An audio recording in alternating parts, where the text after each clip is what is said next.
I returned from the dead to find my daughter scrubbing floors in the castle I built for her. She looked at me with hollow eyes and handed me a stale crust of bread, thinking I was a beggar.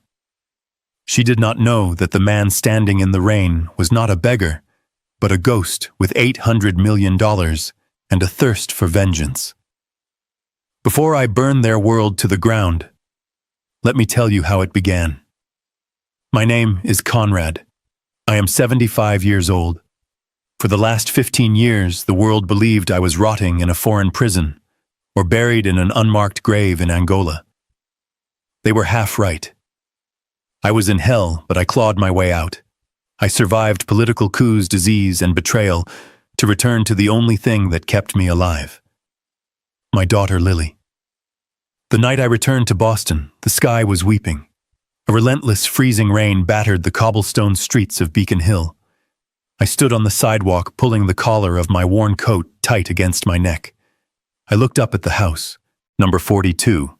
It was a masterpiece of red brick and black shutters, a $4.5 million fortress I had purchased cash 15 years ago. I bought this house for Lily to ensure she would always be safe, to ensure she would live like a princess while I was away securing our future. My hands trembled, not from the cold, but from a terrifying hope. I imagined her opening the door. She would be 35 now. Maybe she was married. Maybe there were grandchildren running through the halls. I adjusted my hat. I had not shaved in weeks, and my clothes were travel-worn intentional camouflage for a man traveling with a fortune in uncut diamonds sewn into the lining of his jacket. I walked up the granite steps. My heart hammered against my ribs like a prisoner demanding release. I pressed the brass doorbell. The sound echoed inside, deep and familiar. I waited. The door did not open immediately. I heard shouting from inside, a woman's shrill voice screaming insults. Then the heavy oak door creaked open just a crack. A woman stood there. She was thin, skeletal. Her face was gray and lined, prematurely aged by exhaustion. She wore a maid's uniform that was 2 sizes too big, the fabric frayed at the collar. She held a plastic bucket of dirty gray water in one hand and a rag in the other. Her hands. I stared at her hands. They were red raw and cracked, bleeding from the cold and harsh chemicals. "Can I help you, sir?" Her voice was a whisper, trembling with fear. I opened my mouth to say her name, but the words died in my throat. I looked into her eyes. They were the same honey-brown eyes of my wife, the same eyes I had kissed goodbye 15 years ago. It was Lily, my Lily. But there was no recognition in her gaze. She looked at me and saw only a homeless old man seeking shelter from the storm. She did not see her father. She saw a fellow sufferer. "Please, sir, you cannot be here," she whispered, looking over her shoulder, terrified. "If the mistress sees you, she will be angry. Please go to the back alley." She reached into the pocket of her apron and pulled out a hard, dry roll of bread. She pressed it into my hand, her fingers cold as ice. "Take this. It is all I have. Please go before she comes." I stood frozen. The bread felt heavy in my hand like a stone. My daughter, the heiress to an empire, was feeding me scraps and trembling like a beaten dog in the doorway of her own home. "Who is at the door, Lily?" The voice came from the top of the stairs. It was a voice I had not heard in 15 years, but I would recognize it in the depths of hell. Pamela, my late wife's sister, the woman I had trusted to manage the estate, the woman I had sworn to protect my family. Lily flinched as if she had been struck. "It is nobody, ma'am. Just a beggar. I am sending him away." "A beggar?" Pamela laughed. The sound was sharp and cruel, like breaking glass. She descended the stairs. She was 65 but looked younger thanks to expensive surgeries and the soft life of a parasite. She wore a silk dressing gown that I knew cost more than a car, and diamonds glittered on her fingers. "Let me see him. I do not want vagrants marking my property." Pamela pushed the door wide open. She loomed over Lily, shoving her aside with a look of pure disgust. Then she looked at me. I expected shock. I expected fear. I expected her to scream, seeing a dead man standing on her porch. But Pamela did not scream. She squinted her eyes, scanning my face, my ragged beard, my cheap clothes. Then a slow, twisted smile spread across her face. Well, well. Look what the tide washed up.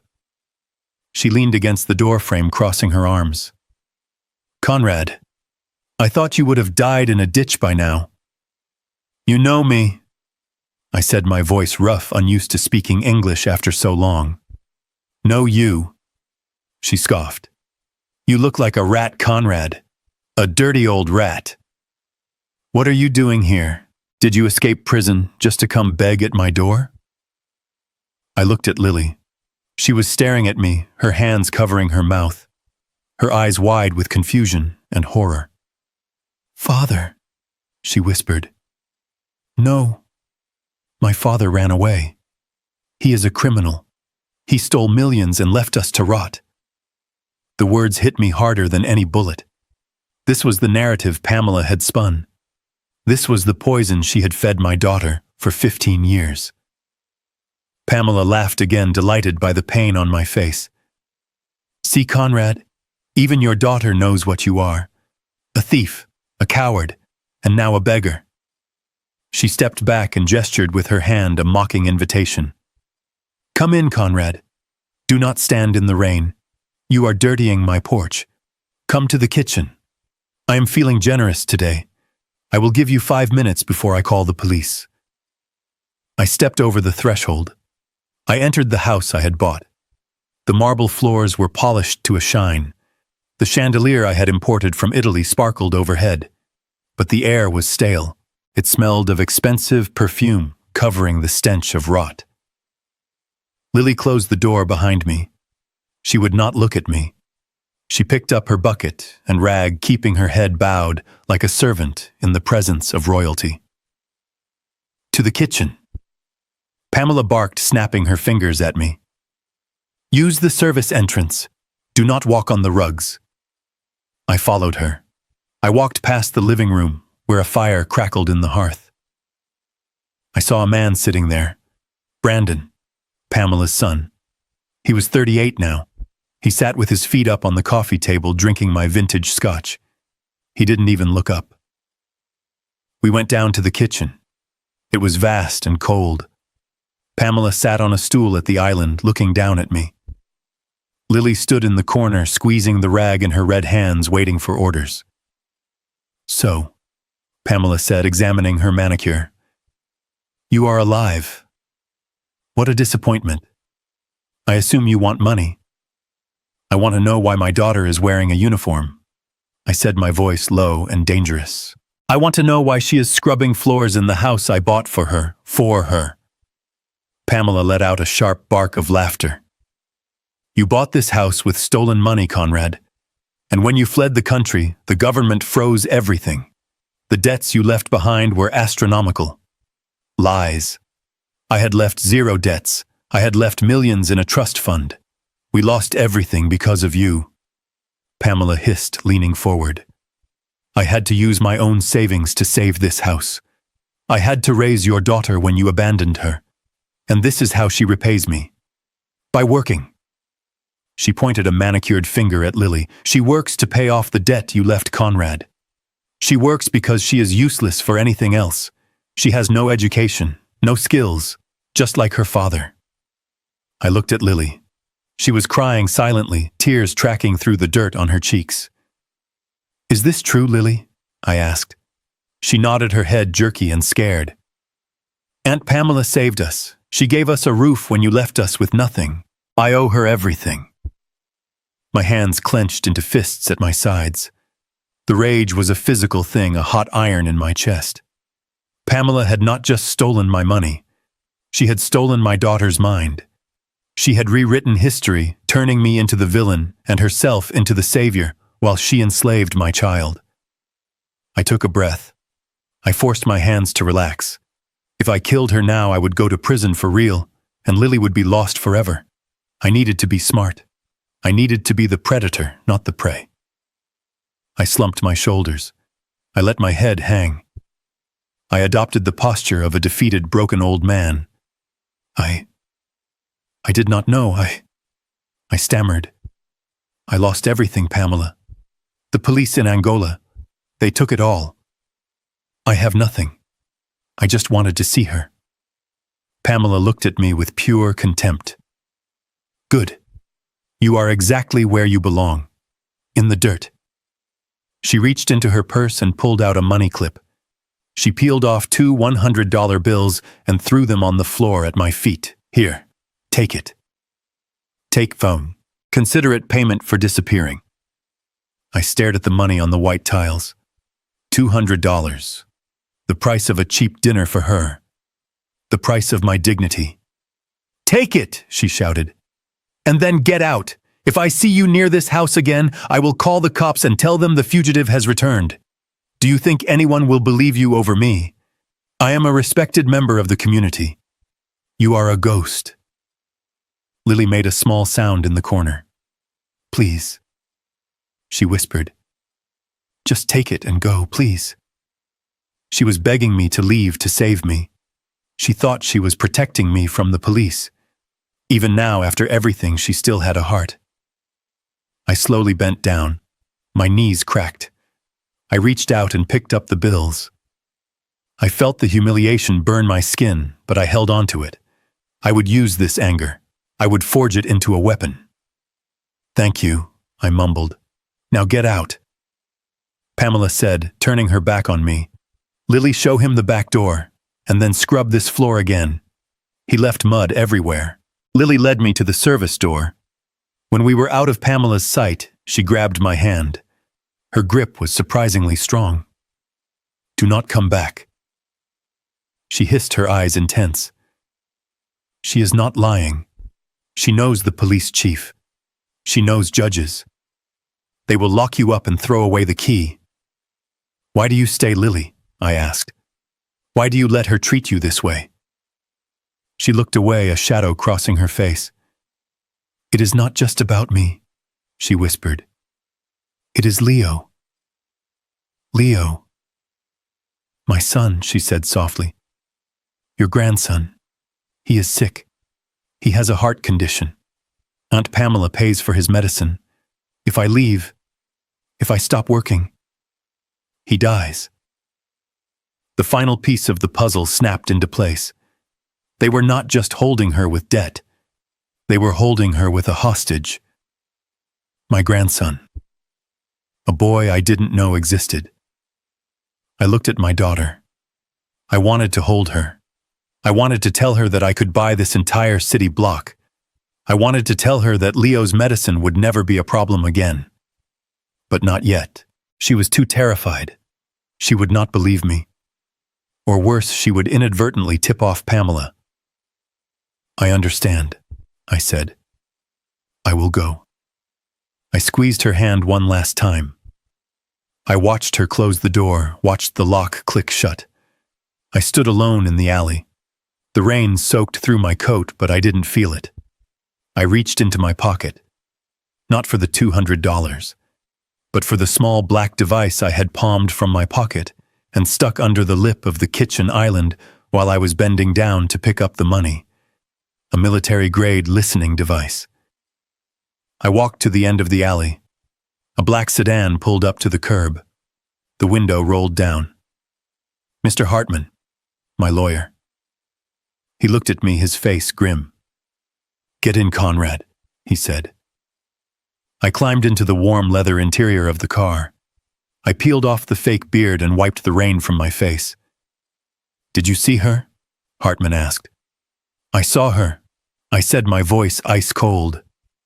And they are going to pay, I said. They are going to pay for every second my daughter spent on her knees. I pulled out my phone and activated the app linked to the bug in the kitchen. Drive, I told Hartman. Take me to the hotel. I have a war to plan. As the car pulled away, I heard Pamela's voice through the speaker crystal clear. Can you believe the nerve of him, Brandon? Coming here like a rat. I heard the clink of a glass. Brandon's voice. Did he buy it, Mom? Hook, line, and sinker. Pamela laughed. He thinks he is a fugitive. He doesn't know the charges were dropped 10 years ago, and he certainly doesn't know about the trust fund. And the girl? Brandon asked. She is terrified. She thinks he is going to ruin everything. She will work twice as hard now just to keep us happy so we don't call the cops on her daddy. Perfect. Brandon chuckled. Pour me another drink, Mom. To Conrad. The gift that keeps on giving. I stared out the window at the rain-streaked city. Laugh while you can, I whispered, because I am not the man who left. I am the man who survived, and I am going to take everything. Start the clock. Hartman, they have 48 hours before their world ends. I sat in the darkness of the hotel suite staring at the small black speaker on the mahogany table. It was the only connection I had to the house on Beacon Hill, the house that had become a prison for my daughter. Beside me, Hartman sorted through legal documents, but his eyes kept darting to the device.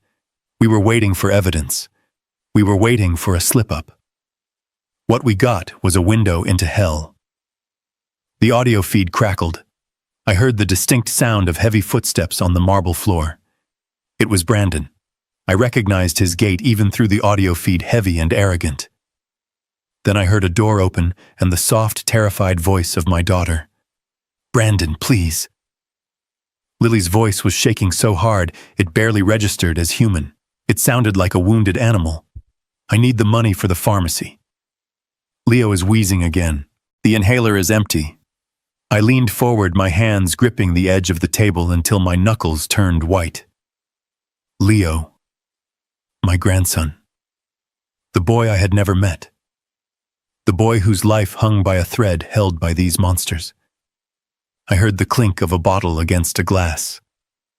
Brandon was drinking. He was always drinking. You are always asking for something, Lily. His voice was slurred, thick with expensive red wine and cruelty. Money for food. Money for clothes. Now money for medicine. You are an expensive pet to keep. He is not a pet, Brandon. He is your nephew. He is 8 years old. He cannot breathe. Please, the prescription is $200. I will work extra hours. I will clean the basement again. Just give me the cash. There was a pause, a long, agonizing silence where the only sound was the hum of the refrigerator in that distant kitchen. Then I heard the sound of liquid splashing onto the floor. A wet, heavy splatter. Oops, Brandon said. His tone was mockingly innocent. Look at that, confuse. I spilled my Chateau Margaux. That is a $500 bottle, Lily. A lot more than your little brat's medicine. I heard Lily gasp. Clean it up, Brandon commanded. I heard the rustle of fabric as if she was reaching for a towel. No. Brandon stopped her. Not with a rag. With your tongue. The air in the hotel room seemed to vanish. I stopped breathing. I looked at Hartman. His face was pale, his jaw set like stone. He reached out a hand as if to steady me, but I did not move. I was frozen in a rage so pure it felt like ice in my veins. What? Lily whispered. You heard me. You want the money for the boy. You want him to breathe tonight. Then you show me how grateful you are. Lick it up, every drop. And maybe if the floor is clean enough, I will think about giving you that cash. There was silence. I closed my eyes, imagining my daughter, my proud, beautiful Lily, on her hands and knees. I imagined the degradation, the humiliation. I wanted to scream. I wanted to drive to that house and tear Brandon apart with my bare hands. But I couldn't. Not yet. If I acted now, I would save her for a night but lose the war. I needed to destroy them completely. Please, Brandon, don't do this. She was sobbing now. Do it, he roared. Or the kid suffocates. It is your choice. The clock is ticking. Then came the sound. The most horrific sound I have ever heard in my 75 years on this earth. The sound of my daughter weeping softly as she lowered herself to the floor. The wet sound of her complying with his demand. Good girl. Brandon laughed softly. See, that wasn't so hard. You know the funny thing, Lily? I hold that boy's life in the palm of my hand. You run, you hide, you try to leave, and I stop paying. I cut off the insurance, I cut off the meds, and you watch him turn blue. Remember that while you taste that vintage. The audio feed went silent save for the sound of Brandon walking away, whistling. I stood up. I walked to the window and looked out at the Boston skyline. The glass reflected a man I barely recognized. A man with eyes dead enough to kill. Get the car, Hartman, I said. My voice was a whisper, but it filled the room. Where are we going, Conrad? To the house. No. To the hospital. I need to know exactly what leverage they have on her. I need to know about this debt. We drove to Mercy Hospital, the facility mentioned in the dossiers Hartman had compiled. It was a massive complex of glass and steel, a place of healing that Pamela and her son had turned into a tool of extortion. I walked into the lobby wearing a suit that cost more than most people earned in a year. I walked with the cane I didn't really need, using it to clear a path through the crowd. Hartman was at my side, his briefcase a shield. We went straight to the billing administration. The receptionist tried to stop us, telling us we needed an appointment.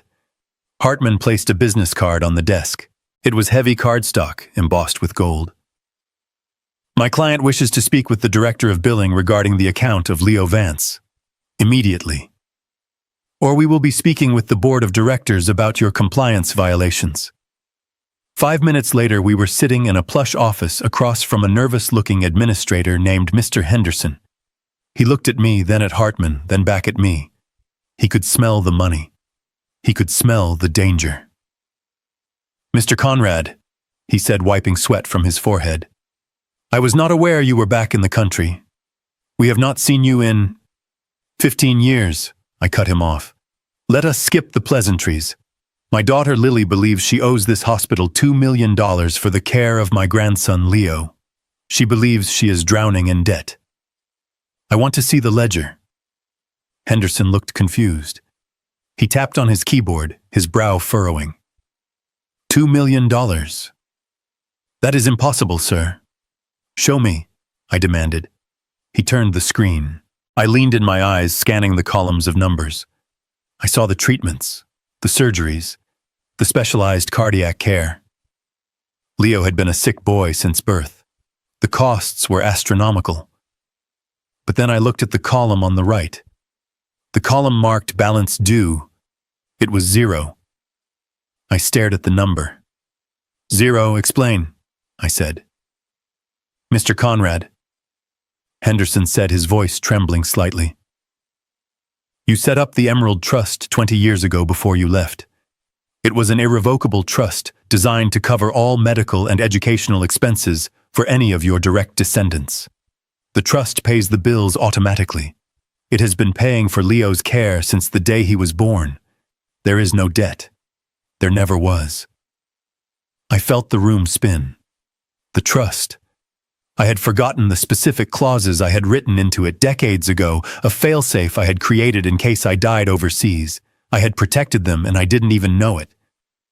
But if the trust pays, I said slowly, my voice shaking with suppressed fury.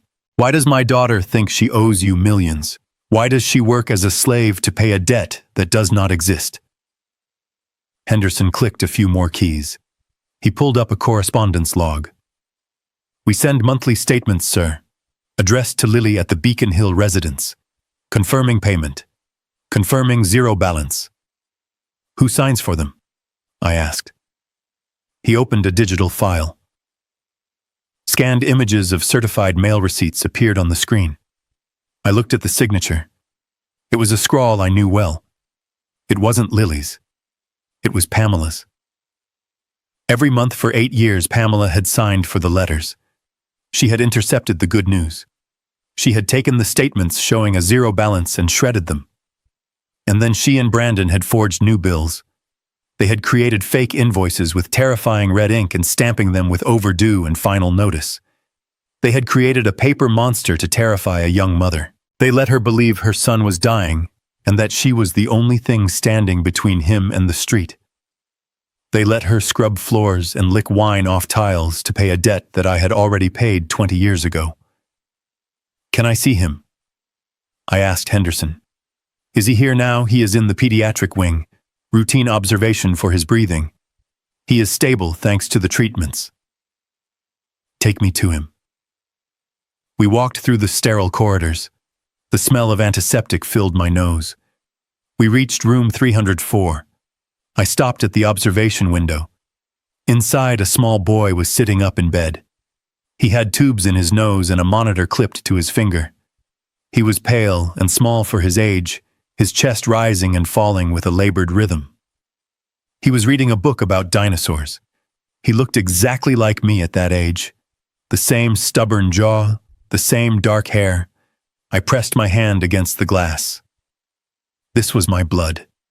This was the boy Brandon had threatened to let suffocate. This was the leverage they used to break my daughter. Hartman stood beside me. "They committed mail fraud, Conrad. Wire fraud. Extortion. This is 20 years in federal prison. It is not enough," I whispered. "Prison is too good for them. They took 15 years of my life away. They took my daughter's youth. They took this boy's peace. I don't want them in a cell, Hartman. I want them in the ground." Metaphorically speaking, of course. I turned away from the window. The image of the boy burned into my mind. "Do not tell Lily yet," I said. Hartman looked surprised. "Why? You could free her right now. You could tell her the debt is a lie. If I tell her now, she will react. She will scream at them. She will show her hand, and they will run.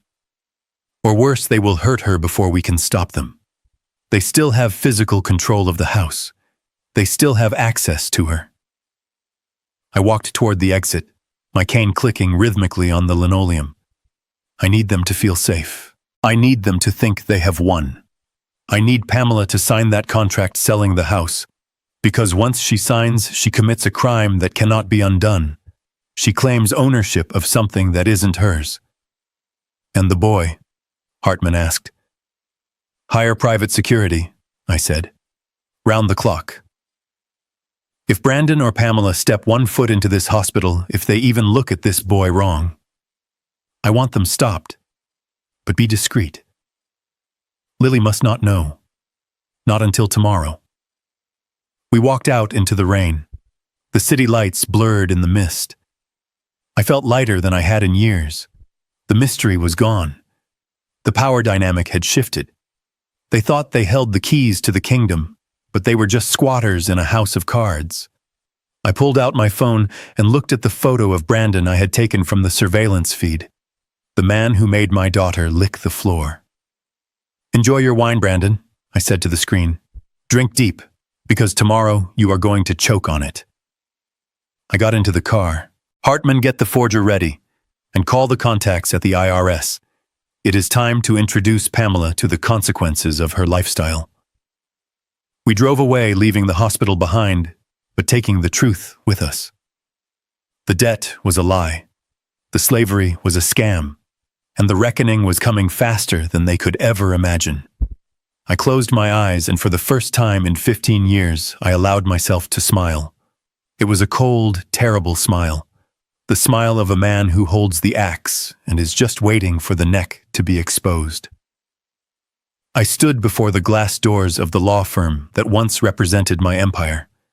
The gold lettering on the door hadn't changed, but the man inside certainly had. I wasn't here as the wealthy client I used to be. I was here as the ghost, the beggar, the problem that needed to be swept under the rug. I adjusted my coat. It smelled of rain and old sweat, a scent I had carefully curated for this performance. I needed to look like a man who had been broken by the world, a man who had no fight left in him. I needed them to underestimate me one last time. The receptionist looked up as I entered. Her nose wrinkled slightly.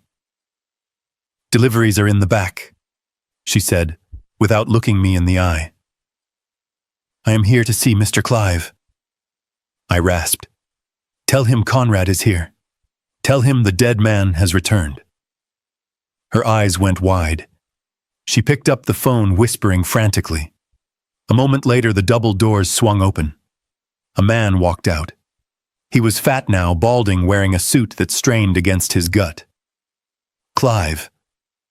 The man I had paid a retainer of $10,000 a month for years to protect my interests. He stopped 10 feet away from me.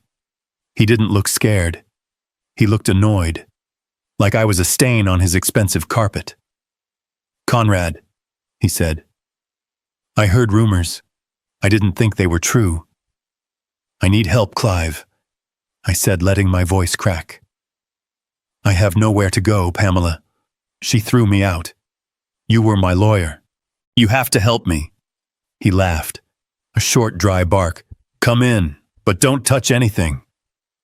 I followed him into his office. It was plush, filled with leather and mahogany. I sat on the edge of the chair, hunching my shoulders. I saw him eye me with contempt.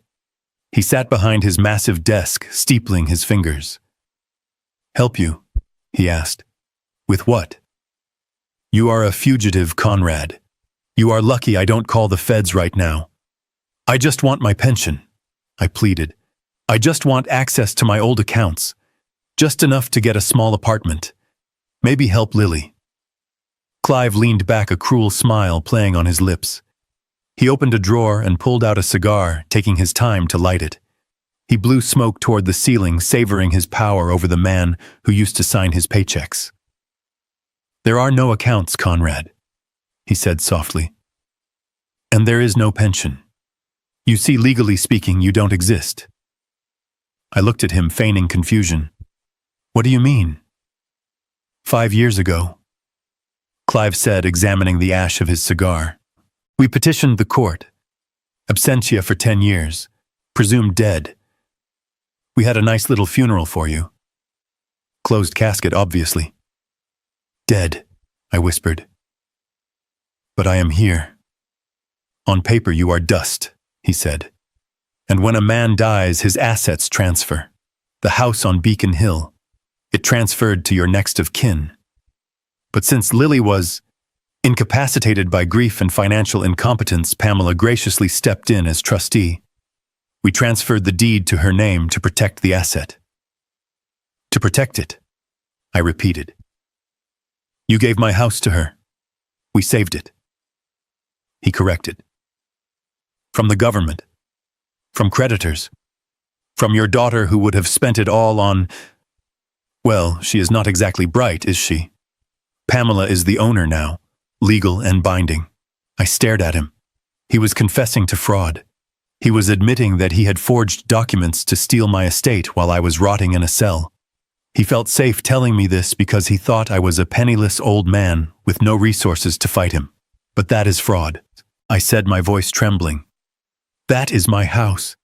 I bought it. Clive stood up. He walked around the desk and leaned against it, looming over me. Who are they going to believe, Conrad? Me, a partner at one of the city's top firms? Or a dirty old man who claims to be a diamond tycoon returned from the grave? You have no ID. You have no money. You have no fingerprints on file that haven't been flagged by Interpol. You are a ghost, and ghosts don't own property. He walked to the door and opened it. Get out. If you come back, I'll have you arrested for trespassing. And Conrad, do yourself a favor. Leave town. Pamela isn't as nice as I am. I stood up slowly, leaning heavily on my cane. I shuffled toward the door. Please, I said. Just tell her I was here. Tell her I just wanted to help Lily. I will tell her. He sneered. Now go. I walked out of the office. I walked past the receptionist. I walked out of the building and into the bustling street. I turned the corner and stopped. I straightened my back. The tremble in my hands vanished. I pulled the burner phone from my pocket. I had been recording since I walked in, but that wasn't enough. I needed the link. I needed the conspiracy. I waited. I knew what he would do. He was a coward and a gossip. He would call her immediately. I put on my headphones. The bug I had planted in his office, a tiny adhesive disc I had slapped onto the underside of his chair while I was pretending to struggle to sit down, went live. I heard the tone of a phone dialing, then Pamela's voice. "What is it, Clive? I am busy preparing for the gala."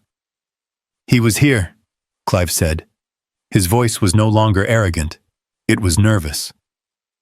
"Conrad. He came to my office." "I told you he was back," Pamela snapped. "Did he ask about the deed? He begged for money." Clive laughed, the nervousness fading.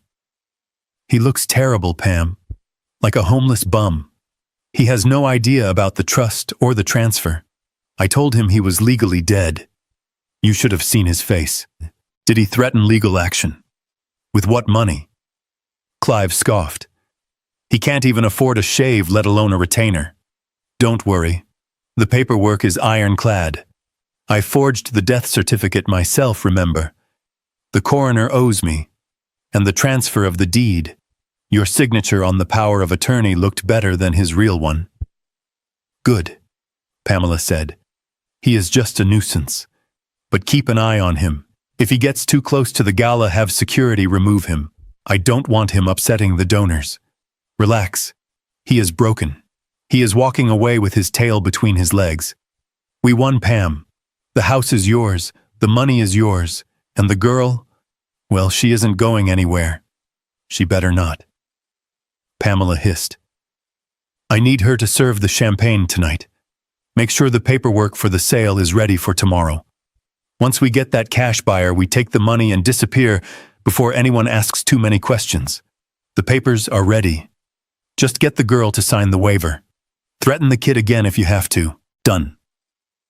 "See you tonight, Clive." The line went dead. I took off the headphones. I stood there on the busy sidewalk, people rushing past me, ignoring the old man in the dirty coat. They didn't know they were walking past a volcano about to erupt. I had it all. The admission of forgery, the collusion, the intent to sell, the blackmail of my daughter. Clive thought I was broken. He thought I was walking away. I looked up at the glass tower where he sat smoking his cigar, thinking he was a god. "I am not walking away, Clive," I whispered. "I am just getting a bigger hammer." I hailed a cab. The Grand Hotel. I told the driver. I needed to change. The beggar was done. It was time for the tycoon to make an entrance. But first, I had to stop a sale. I had to stop them from liquidating the only roof my daughter had left. And to do that, I needed to become the one thing they couldn't resist. A buyer. I dialed Hartman. "It is done," I said. "I have the recording. He admitted to forging the death certificate and the deed transfer. That is 20 years in prison for him." Hartman said, his voice satisfyingly grim. "Do we move now?" "No," I said. "Not yet. They want to sell the house tomorrow. They are desperate for cash. Let us give them what they want." Conrad. "Set up the shell company, Hartman. Make them an offer they cannot refuse. $8 million. Cash. Fast close. I want them drooling. I want them so blinded by greed that they sign their own death warrants. And the condition. The condition is that they need the waiver from the previous heir. They need Lily's signature. They will force her to sign it tonight. And when they do, I will be there. You are playing a dangerous game, Conrad. I am not playing Hartman. I am hunting." I hung up. I looked at the recording on my phone. The voice of the man who sold my life for a commission. "Don't worry," he had said. "He has no money to hire a lawyer." I laughed. A cold, hard sound that made the cab driver glance at me in the rearview mirror. I didn't need to hire a lawyer. I owned the law firm that was going to destroy him. Tonight, Pamela was holding a gala. A party to celebrate her benevolence. A party where my daughter would be paraded as a servant. It was time to crash the party. I shaved the beard. I washed the grime of the street from my skin. When I looked in the mirror, I saw the face of a man who used to command armies of miners. The eyes were hard. The jaw was set. I looked like a shark in a waiter's vest. I slipped into the house through the service entrance again, but this time I wasn't a beggar. I was part of the elite catering team Hartman had arranged. I carried a silver tray of champagne flutes, my hands steady, my heart beating a war drum against my ribs. The house had been transformed. My house. The living room where I used to read bedtime stories to my wife was now a stage for Pamela's vanity. Crystal chandeliers dripped light onto a crowd of Boston's elite. Women in gowns that cost more than a teacher's salary. Men in tuxedos discussing tax shelters while sipping vintage Krug. And the banner. It hung above the fireplace, massive and insulting. The Pamela Foundation. Charity gala for underprivileged children. The irony tasted like bile. She was raising money for poor children while enslaving her own niece. I moved through the crowd, a ghost in a white jacket. No one looked at me. Servants are invisible to people like this. They see the tray, not the man holding it. This was my armor. Then I saw her, Lily. She wasn't wearing the maid's uniform from yesterday. It was worse. Pamela had dressed her in a gray sackcloth dress, shapeless and rough, like something out of a Dickensian nightmare. Her hair was pulled back severely, exposing her tired face. She walked through the crowd with a tray of hors d'oeuvres, her eyes fixed on the floor. I watched a woman in a red silk dress snap her fingers at my daughter. "Girl, bring that here." Lily hurried over, bowing her head. The woman took a crab cake and didn't even say thank you. She turned her back, dismissing Lily as if she were a piece of furniture. I gripped my tray until the metal bit into my palms. I wanted to drop it. I wanted to grab that woman by her pearl necklace and tell her exactly who she was disrespecting. But I forced myself to breathe. Not yet. I circled the room, moving closer to the epicenter of the poison. Pamela. She held court near the grand piano, a glass of champagne in one hand, her other hand resting theatrically on her chest. She was telling a story. Her favorite story. It is a burden, of course. She said, her voice projecting perfectly to her audience. But what could I do? Her father was a criminal, a swindler who stole millions and fled the country, leaving his daughter with nothing but debts and bad habits. The guests murmured sympathetically. "You are a saint, Pamela," a man with a monocle said, taking in the daughter of a fugitive.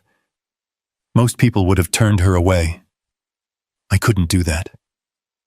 Pamela sighed, looking tragically noble. Family is family even when they are rotten. Lily. Poor thing. She is just like him. Lazy. Entitled. She thinks the world owes her a living. I have to be strict with her. I make her work to teach her the value of $1, to help her atone for her father's sins. Atone. She was talking about atonement while living in my house, drinking my wine and wearing diamonds bought with money she stole from my daughter. I stepped forward, offering refills. I was close enough to smell her perfume. It was cloying and sweet, masking the rot of her soul. She didn't even glance at me as she took a fresh glass. "And the father?" a woman asked. "Is he really dead?" "We can only hope." Pamela laughed lightly. "If he were alive, he would be in prison. But honestly, he probably died in a gutter somewhere. It is a fitting end for a man who abandoned his family." I stood 3 feet away from her. I could have reached out and snapped her neck before anyone realized what was happening. The urge was electric. It hummed in my muscles. But death was too easy. Death was an escape. I wanted her to live. I wanted her to live in a cage, knowing I was the one who put her there. I moved away, fading back into the crowd. I needed to find Brandon. He was by the bar, of course. He was already drunk, his face flushed, his tie loosened. He was leaning against the mahogany counter, holding court with a group of younger men, loud and obnoxious. My cousin. He was saying, gesturing with his glass toward Lily, who was clearing empty plates on the other side of the room. "Look at her. Pathetic, right? Mom keeps her around out of pity. Personally, I would have kicked her out years ago. She brings down the property value." The men laughed. "She is kind of cute, though." One of them leered. "In a tragic way," Brandon snorted. "Do not waste your time. She is broken goods. Besides, she knows her place. She knows who holds the leash." He pushed off the bar, stumbling slightly. "Watch this." He walked toward Lily. I followed, keeping pace, moving through the shadows. The predator instinct in me woke up fully. I knew what was coming. Lily was struggling with a heavy tray of dirty glasses. She looked exhausted, her arms trembling under the weight. Brandon stepped into her path. He didn't move aside. He stood there, a smirk on his face, waiting. Lily tried to step around him. "Excuse me, Brandon," she whispered. He moved to block her. "It is Mr. Vance to you," he said loudly. "Are you drunk, Lily? You are swaying. I am just tired. Please let me pass." "Tired?" Brandon laughed. "You don't know what tired is. You have never worked a real day in your life. You are just a leech mooching off my mother's charity." He reached out and poked her shoulder. Hard. The tray wobbled. A glass slid to the edge. "Careful," he shouted. He slapped the bottom of the tray. It was a quick, vicious movement masked as a stumble. The tray tipped. A dozen crystal glasses crashed to the floor. The sound was like a gunshot in the crowded room. Music stopped. Conversations died. Everyone turned to look. Red wine and shards of glass covered the white marble.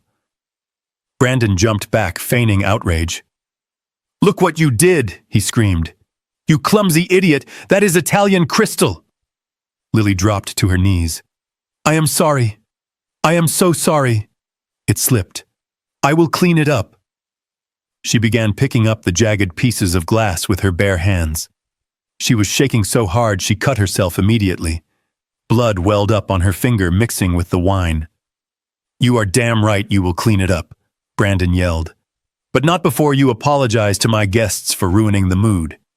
He reached down and grabbed her by the hair, yanking her head back. "Look at them, apologize." My vision went red. The world narrowed to a tunnel.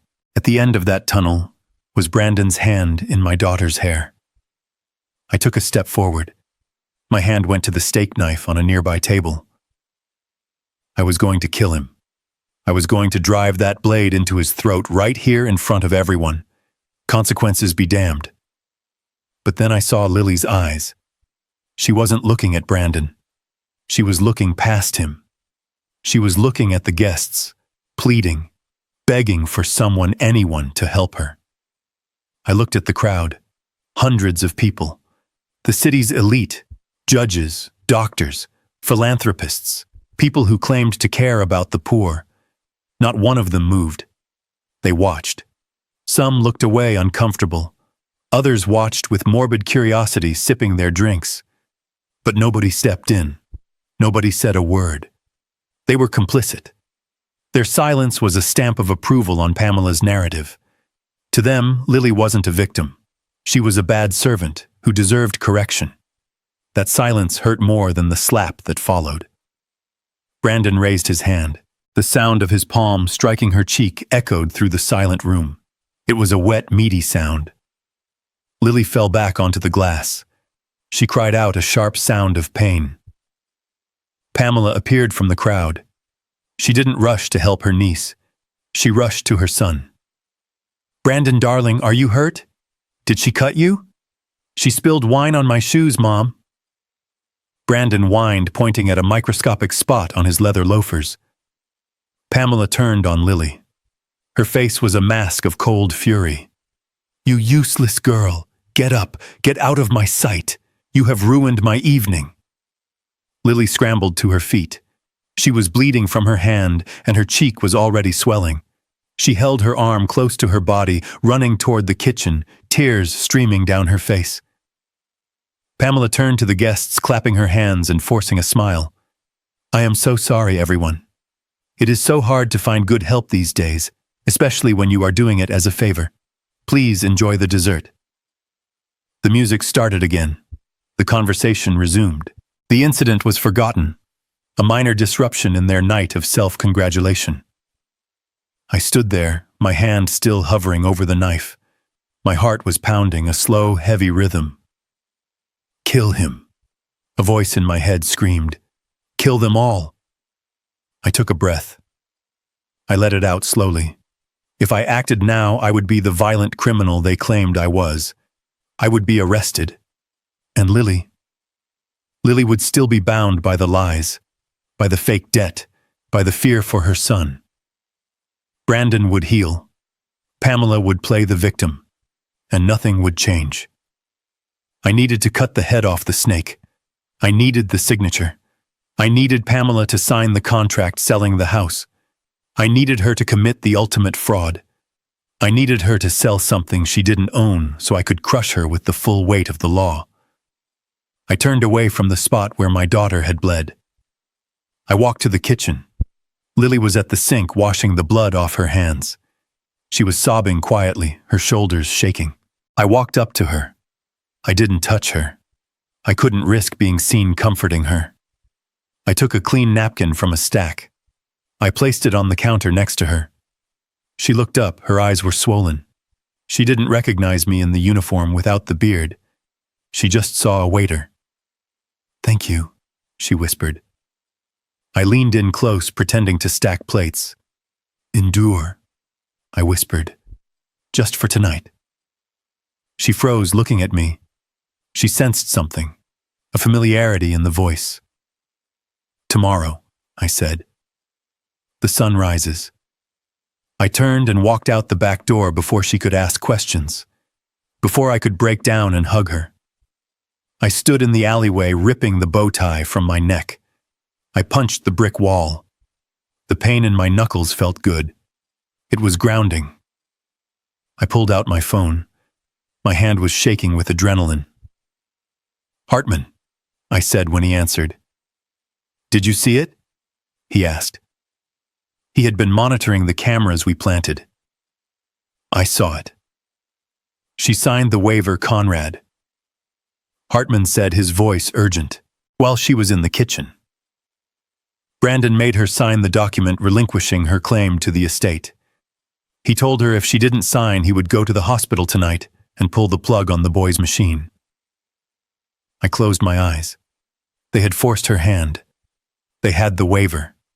They thought they were clear. "Good," I said. My voice sounded dead even to my own ears. That was the last piece. "The shell company is ready," Hartman said. "The offer is on the table. 8 million cash, closing in 24 hours. "Send it," I said. "Send it now. Let them wake up to a pot of gold. Let them think they have won." "Are you sure, Conrad? You saw what they did." "I am sure," I said, looking up at the lit windows of the mansion. "They slapped my daughter. They made her bleed. Tomorrow I am going to make them homeless. Tomorrow I am going to make them inmates. Send the offer, Hartman, and tell the FBI to be ready." The transaction happens at noon. I walked away from the house into the dark, wet night. The image of Lily on the floor surrounded by broken glass burned in my mind. It would fuel me. It would keep me sharp. Brandon thought he was powerful because he could hit a woman. Pamela thought she was safe because she had money and connections. They didn't know that the waiter who handed them champagne was the man who owned the ground they stood on. And tomorrow I was going to pull the earth out from under their feet. "I'm coming for you," I whispered to the rain. "And hell is coming with me."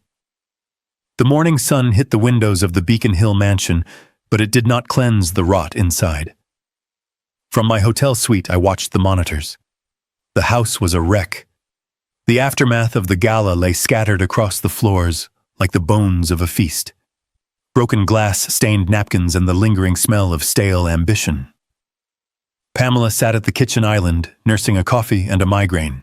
Brandon was sprawled on the sofa in the living room, still wearing his tuxedo trousers from the night before, shirtless, and sweating out the expensive scotch he had stolen from my cellar.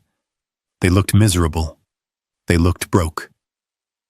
I picked up the phone. Do it, Hartman, I said. The bait was in the water. 10 minutes later, a bike messenger arrived at the front door. I watched on the camera as Lily answered. Her face was bruised. A purple and yellow mark bloomed on her cheekbone where Brandon had struck her. She moved stiffly, her ribs likely bruised from being shoved. She took the thick envelope and limped toward the kitchen. "Ma, Lily said, her voice a whisper. "A courier brought this. It is marked urgent." Pamela snatched the envelope from her hand. "Get me more coffee," she snapped. "And do not bleed on the counter." Lily retreated. I felt a muscle in my jaw jump. "Patience, Conrad. The trap is set." Pamela tore open the envelope. It was heavy cream-colored paper. The letterhead read, Obsidian Capital Partners, a shell company I had incorporated in the Cayman Islands 12 hours ago. I watched her eyes scan the document. I saw the exact moment the numbers registered. Her eyes widened. Her mouth fell open. She dropped her coffee mug. It shattered on the floor, but she didn't even flinch. "Brandon!" She screamed. "Brandon, get in here!" Brandon stumbled into the kitchen, rubbing his eyes. "What? What is it? Is it the cops? Did the old man come back?" "Look at this." Pamela shoved the paper into his chest. "Look at the number, Brandon." He squinted, reading. Then he froze. $8 million, he whispered. $8 million. Cash. I leaned back in my chair. Greed is a powerful drug. It overrides caution. It overrides logic. It overrides humanity. The house was worth $4.5 million at best. An offer of $8 million was suspicious. It was too good to be true. But to people drowning in debt, to people who believe they deserve the world, it wasn't suspicious. It was destiny. Who are they?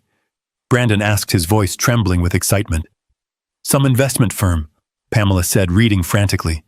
"They represent a foreign buyer, someone who wants privacy. They want the property for a portfolio. Read the conditions, Mom."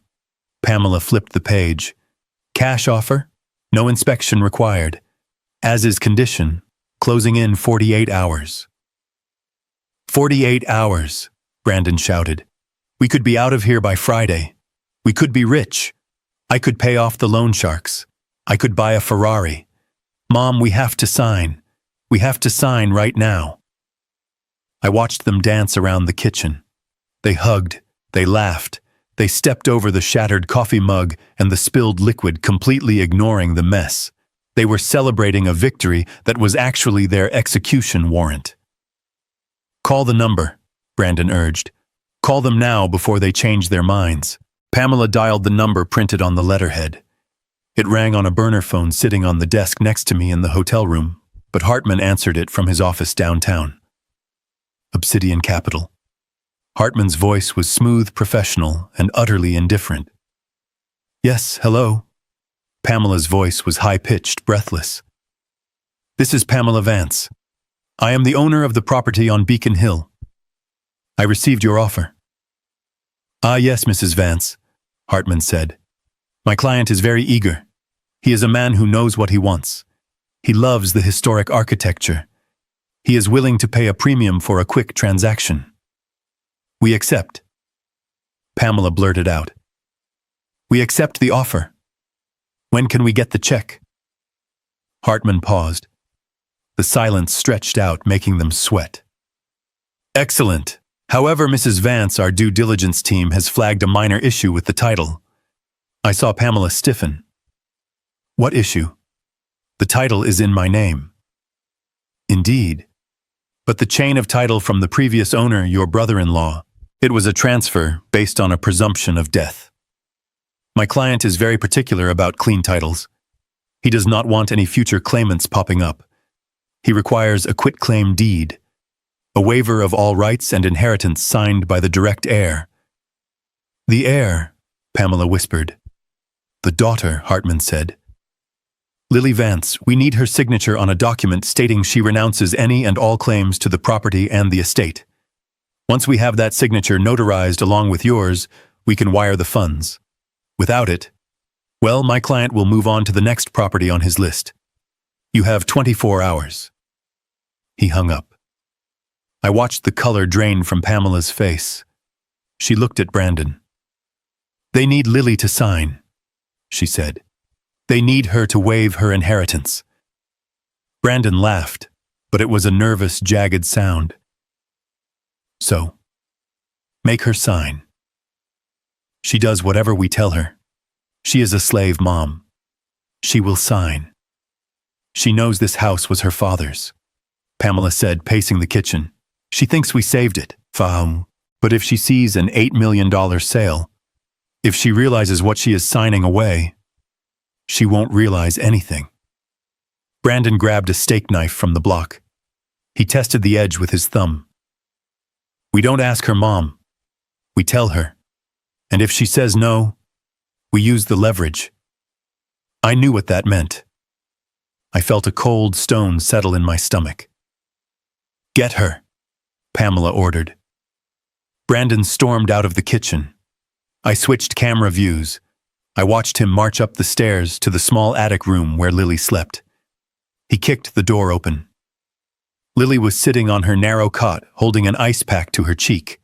She jumped up when he entered. Downstairs, Brandon barked. Now. She followed him, terrified. They marched her into the library. Pamela was sitting behind my mahogany desk, the contract spread out in front of her. She looked like a judge presiding over a kangaroo court. Sit down, Lily, Pamela said, pointing to a hard wooden chair. Lily sat, her hands twisting in her lap. We have good news, Pamela said, putting on a fake smile that looked more like a rictus of pain. We have found a way to solve all our problems. A way to finally pay off the massive debts your father left us. We are selling the house. Selling the house, Lily whispered. But where will we go? We will buy something smaller, something manageable. Pamela waved her hand dismissively. But to do this, we need you to help us. The buyers are very strict about paperwork. Since you are Conrad's daughter, they need you to sign a form just saying you don't object to the sale. It is a formality. She slid the waiver across the desk. Beside it, she placed a pen. Sign here, honey. Lily looked at the paper. She picked it up. She read it slowly, her lips moving. This says I give up everything, she said, her voice gaining a tiny fraction of strength. It says I waive my right to the estate, to the trust, to everything. It is just legal jargon, Brandon said, stepping up behind her. Just sign it. Lily looked up at him. She looked at the bruise on her arm where he had grabbed her yesterday. She looked at Pamela. No, she said softly. What did you say? Pamela asked, her voice dropping an octave. No, Lily said. My father. He told me this house was for me. Before he left, he said it was my castle. I remember. You told me he was a criminal, but this house is the only thing I have left of him. If you sell it, sign the paper, you stupid girl. Pamela slammed her hand on the desk. Do you have any idea how much this costs us to keep you? The food, the clothes, the medicine for your brat. You owe us this. I will work harder, Lily pleaded. I will take extra shifts. But please don't sell the house. It is my home. It is Leo's home. Brandon laughed. It was a cruel, ugly sound. Leo, he said. That is right. Leo. He pulled out his phone. He dialed a number and put it on speaker. Mercy Hospital Billing Department. How may I direct your call? The automated voice chirped. Brandon looked at Lily. His eyes were dead. I am calling the administration, Lily. I am going to tell them to cancel the insurance. I am going to tell them we are stopping payments on the ventilator maintenance. I am going to tell them to pull the plug. No, Lily screamed. She lunged for the phone, but Brandon shoved her back into the chair. Sit down, he roared. Or I swear to God I will do it. I will let that boy suffocate. Do you know what it looks like when a heart fails, Lily? Do you know what it sounds like when lungs fill with fluid? Please, Lily sobbed. Please don't hurt him. He is innocent. He is expensive, Brandon said.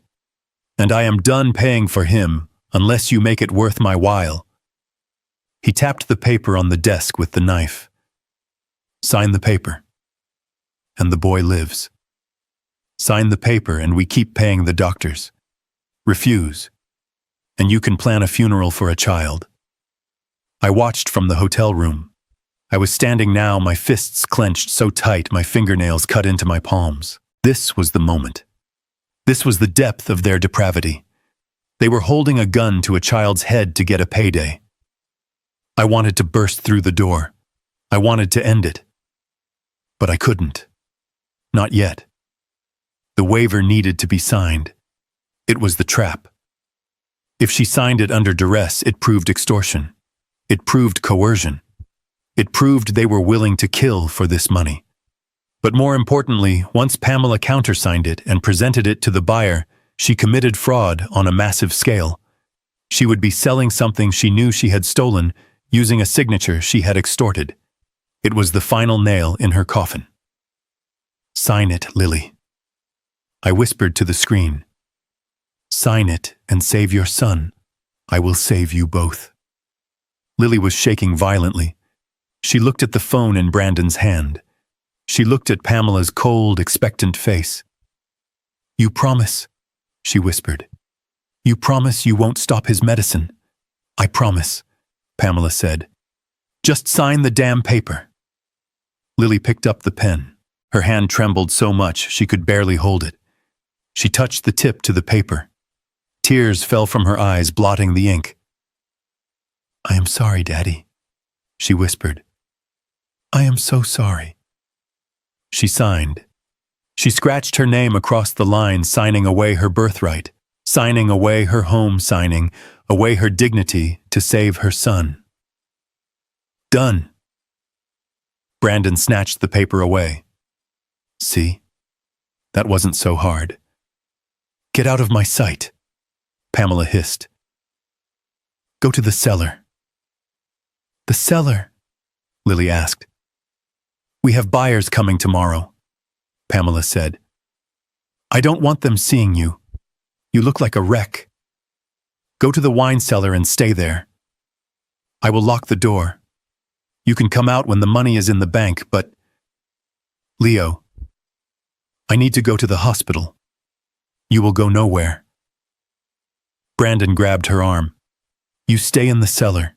If you make a sound, if you bang on the door, remember the phone call.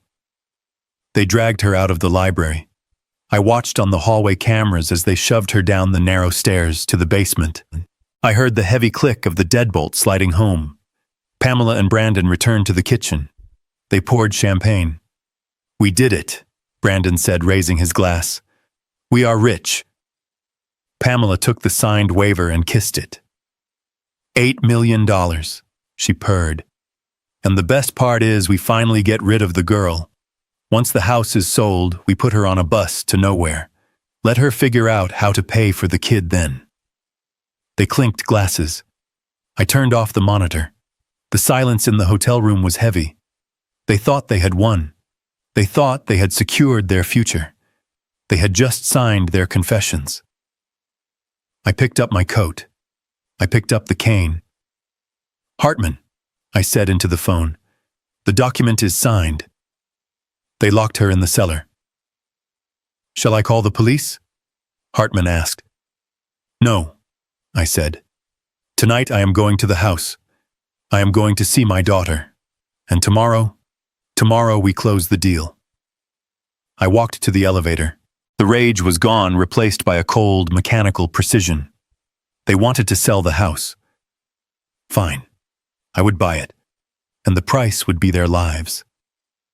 I checked my watch. Midnight. The perfect time for a ghost to visit. I slipped the lock-picking set into my pocket.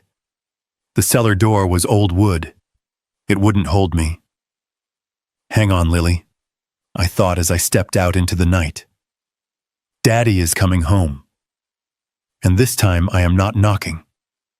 The night air was biting as I circled the perimeter of the mansion on Beacon Hill. The windows above were dark, save for the faint, drunken glow from the living room where Brandon was likely celebrating his premature victory. But my business was not with the lights above. It was with the darkness below. I knew this house better than the architects who designed it. I knew that behind the overgrown ivy on the north wall, there was an old coal chute, a remnant of the 19th century, that I had preserved for historical accuracy during the renovations 15 years ago.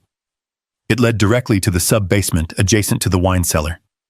Pamela and Brandon were lazy. They would have locked the main door, but they would never have thought to weld shut a chute that hadn't been used in 50 years. I slid the iron grate aside. It moved silently thanks to the oil I had applied 2 nights ago during my initial reconnaissance. I lowered myself into the black throat of the house. The slide was steep and rough, tearing at my beggar's coat, but I felt nothing. My mind was focused entirely on the woman trapped in the dark. I landed on a pile of old coal dust. The air down here was stagnant, heavy with the smell of damp earth and vintage cork. I clicked on a small penlight, shielding the beam with my hand. I moved toward the heavy oak door of the wine cellar. It was locked from the outside with a simple sliding bolt. I didn't open it immediately. I pressed my ear to the wood. I heard nothing. No crying, no movement. A cold spike of terror drove itself into my chest. Had they gone too far? Had the stress, the hunger, the physical abuse finally broken her body? I slid the bolt back. It gave a heavy metallic thud. I pushed the door open and stepped inside. The wine cellar was a cavern of brick and shadows. Rows of dust-covered bottles lined the walls, my collection worth thousands gathering dust, while my daughter starved. In the far corner, huddled on a pile of old burlap sacks, was a small, trembling shape. Lily. She didn't move when the light hit her. She was curled into a fetal ball, her knees pulled to her chest, her arms wrapping her head as if to shield herself from a blow. She was shivering violently. Lily, I whispered. She flinched. It was a sharp, full-body spasm of terror. She scrambled backward, pushing herself into the cold brick corner, her eyes wide and unseeing in the gloom. No, she whimpered. No more. Please, Brandon. I signed it. I signed the paper. Don't hurt me. It is not Brandon, I said, keeping my voice low and gentle. It is me, the man from the porch. She blinked her eyes, adjusting to the penlight. Recognition dawned on her face, but it was not followed by relief. It was followed by a wave of pure, distilled hatred. You, she hissed. She tried to stand, but her legs were too weak. She slumped back against the wall, glaring at me with a ferocity that broke my heart. Get away from me, she spat. Get out. Have you not done enough? I took a step closer, reaching into my coat pocket. I had brought a thermos of hot soup and a bottle of water. I brought you food, I said. I don't want your food. She screamed, though her voice was a raspy croak. I don't want anything from you. You are the reason I am here. You are the reason my son is dying. I stopped. The pain of her words was worse than any torture I had endured in the African prisons. Pamela had done her work well. She had turned the victim against her only savior. They told me everything. Lily sobbed, tears cutting tracks through the grime on her face. They told me how you stole the money, how you ran away and left us to rot. Pamela saved us. She took us in when you abandoned us. And now because of you, because of your debts, I have to sell the only home I have. I have to sign away my life to save Leo. She picked up a loose brick from the floor, holding it like a weapon. Her hands shook, but her intent was clear. "Go away," she yelled. "If they find you here, they will hurt Leo. They told me if I talk to anyone, they will pull the plug. Get out, you are a curse. Every time you appear, my life gets worse." I looked at my daughter. She was broken, starved, and terrified. She was defending her abusers because she believed they were her saviors. It was a sickness, a twisting of reality that only years of psychological torture could produce. I could have told her then. I could have told her I was a billionaire. I could have told her about the trust fund, the fraud, the lies. But she wouldn't have believed me. Not yet. Her mind was too fragile, too entrenched in the narrative of her suffering. If I tried to break her reality now, she might shatter completely. Or worse, she might scream loud enough to wake Brandon, ruining the trap I had set for tomorrow. I needed her to trust, not my words, but my conviction. I set the thermos and the water on the floor. I knelt down, ignoring the brick she brandished. I looked her directly in the eyes, letting the pen light illuminate my face. I let her see the scars, the lines of age, the steel that lay beneath the beggar's disguise. "Lily," I said. My voice was not pleading. It was a command forged in the fires of survival. "Look at me." She hesitated. The brick wavered. She looked into my eyes. "I am not who they say I am," I said. "But that does not matter right now. What matters is tomorrow." "Tomorrow," she whispered. "Tomorrow they are going to bring you upstairs. They are going to take you to a room with lawyers. They are going to put a document in front of you. The final sale. The end of this house." Tears spilled from her eyes again. "I have to sign it," she choked out. "If I don't..." "Leo..." "I know," I said. "I know what they threatened. And I know you are afraid. You think that by signing that paper you are losing everything. You think you are giving up." I reached out and gently took the brick from her hand. She didn't resist. Her fight was draining away, leaving only exhaustion. I took her cold, rough hands in mine. "Listen to me, Lily. Tomorrow, when they put that paper in front of you, you sign it." She stared at me, confused. "What, you sign it?" I repeated, my grip tightening. "You write your name big and bold. You do not hesitate. You do not cry. You look Pamela in the eye, and you sign that house away. But it is my home. It is all I have. It is a cage," I said fiercely. "This house is not your home, Lily. It is the altar where they have sacrificed you for 15 years.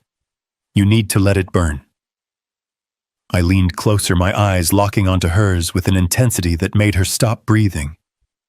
"I promise you, I swore, on my life, on your mother's memory, on Leo's breath. If you sign that paper tomorrow, the hell stops. The moment the ink is dry, their power over you vanishes." "Why?" she asked, her voice trembling. "Why would you say that? Who are you?" "I am the man who is going to end them," I said. I stood up. I saw a flicker of something in her eyes. Not trust, not yet, but curiosity, confusion, and perhaps a tiny spark of hope that she hadn't felt in a decade. "Eat the soup," I said. "Drink the water. You need your strength for tomorrow. You need to be steady when you hold the pen." I turned to the door. "Wait," she whispered. I stopped. "Will you be there?" she asked. "I will be there. I promised. You won't see me until it is time. But I will be there." I walked out of the cellar and bolted the door behind me, locking her back in the dark. It was the hardest thing I have ever done, leaving my child in a dungeon. But it was necessary. The butterfly has to struggle to escape the chrysalis, or its wings will never be strong enough to fly. I climbed back up the chute, emerging into the cold night air. I was covered in coal dust again, but I felt clean. The plan was in motion. Lily would sign, Pamela would sell, and the moment that transaction was recorded, the trap would snap shut. I walked back to the hotel. I did not sleep. I sat by the window watching the sun rise over the city. I watched the light hit the hospital where my grandson lay sleeping, unaware that his grandfather was sharpening the blade that would cut his bonds. At 9:00 a.m. I showered. I shaved the stubble from my chin. I put on the suit I had bought in London, a bespoke navy wool that cost $10,000. I put on the Patek Philippe watch that I had hidden in the sole of my boot for 15 years. I clipped the platinum cufflinks onto my shirt. The beggar was dead. Conrad the tycoon had returned. I looked at myself in the mirror. Showtime. I picked up the briefcase containing the documents that would obliterate Pamela's life. I walked out of the hotel suite. Hartman was waiting in the lobby, flanked by 2 federal agents and the chief of police, a man who owed me a favor from 20 years ago. "Is everything ready?" Hartman asked. "The money is in escrow," I said. "The trap is baited. Let's go buy a house." We got into the fleet of black SUVs. We drove toward Beacon Hill. I watched the streets pass by, feeling the anticipation coil in my gut like a viper. Pamela was expecting a sheep she could shear.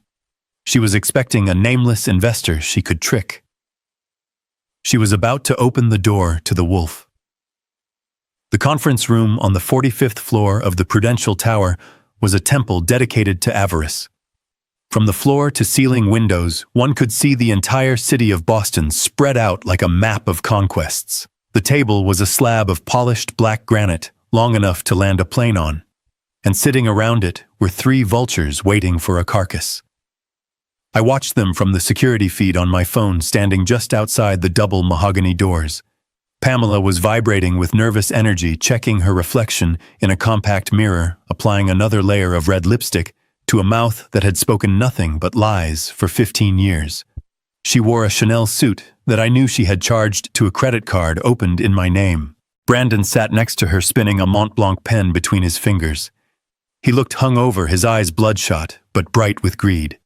He kept checking his watch, tapping his foot, a restless rhythm of impatience. He was already spending the money in his head, buying cars, buying women, buying his way out of the hole he had dug for himself. And Clive, the lawyer who had sold his soul. He sat at the head of the table, reviewing the fraudulent documents one last time. He looked smug. He thought he had pulled off the perfect crime. He thought he was minutes away from a commission that would pay for his summer house in the Hamptons. "Bring her in." Pamela's voice came through my earbuds, sharp and impatient. I watched as the side door opened. A paralegal led Lily into the room. My daughter looked like a prisoner walking to the gallows. She was still wearing the same gray rags from the night before, though someone had tried to clean the blood from her cheek. It hadn't worked.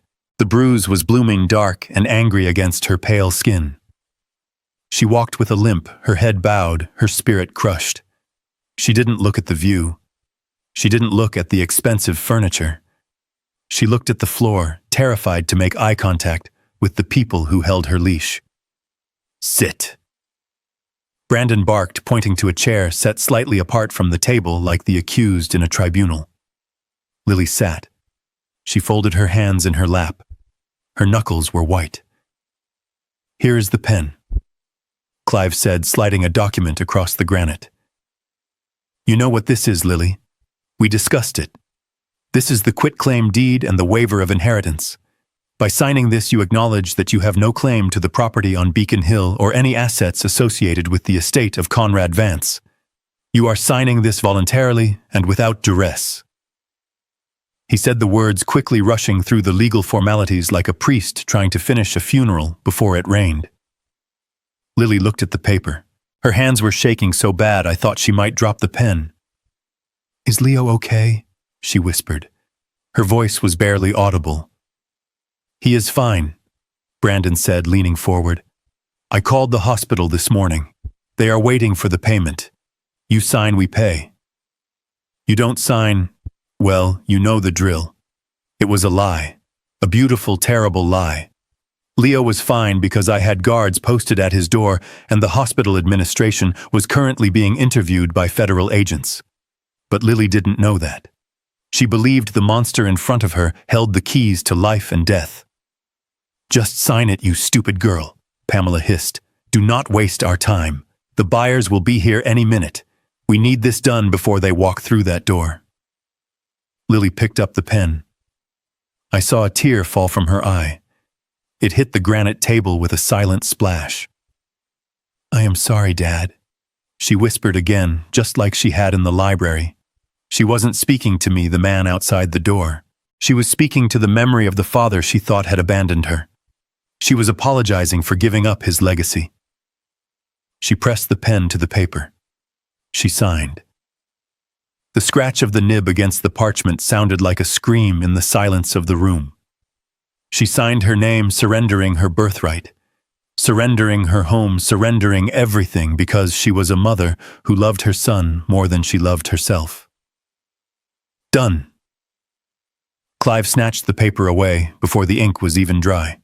He inspected it, nodding with satisfaction. He stamped it with his notary seal. Thump. The sound of a cage locking. Pamela let out a breath she seemed to have been holding for a decade. She leaned back in her chair, a look of pure, unadulterated triumph on her face. "Finally," she said, looking at Lily with a sneer that twisted her beautiful features into something grotesque. "Finally, you are useful for something."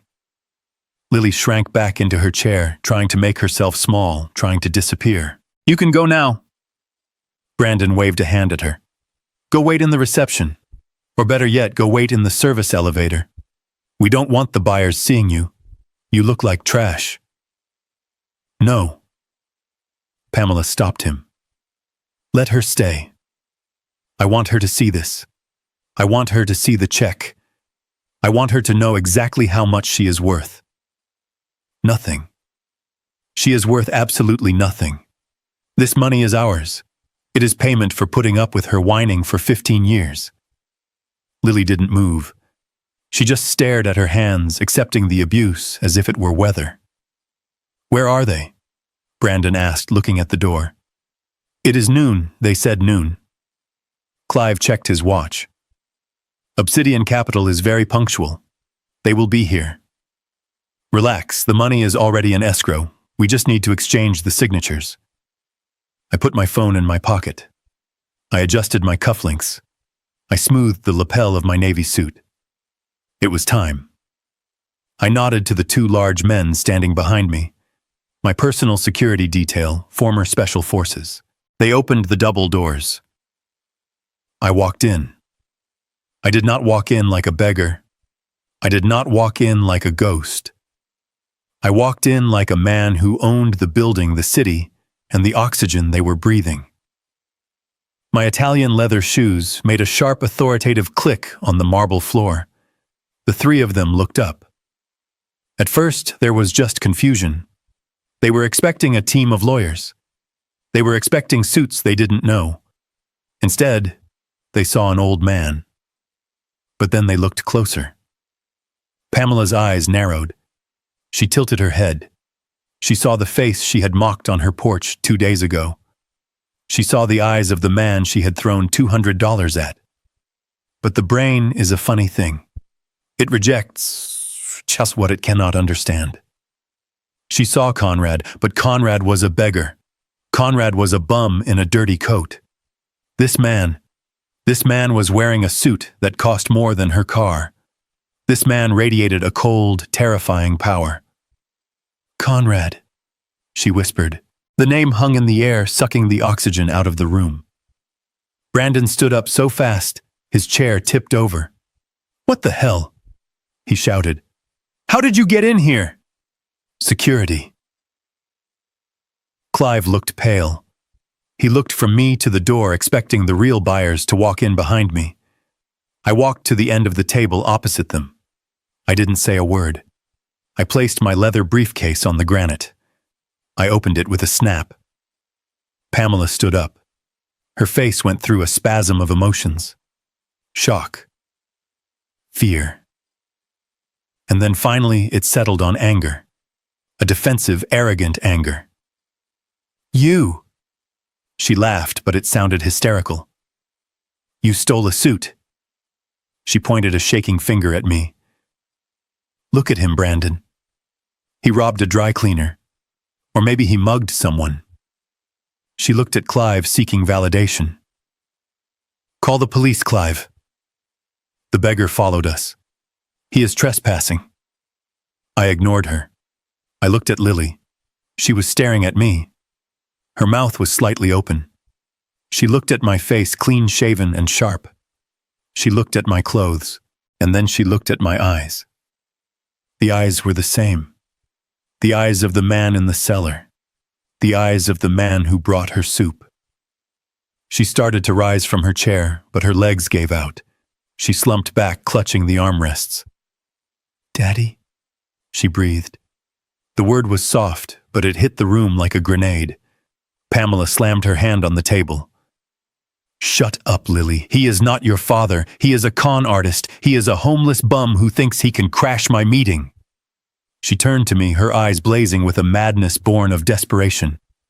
Who do you think you are? You think because you put on a stolen suit, you are someone. You are nothing. You are dirt. I gave you money to leave. I should have had you arrested. She walked around the table, marching toward me. Get out, she screamed. Get out before the buyers arrive. You are going to ruin the deal. You are going to ruin everything. I let her get close. I let her get within arm's reach.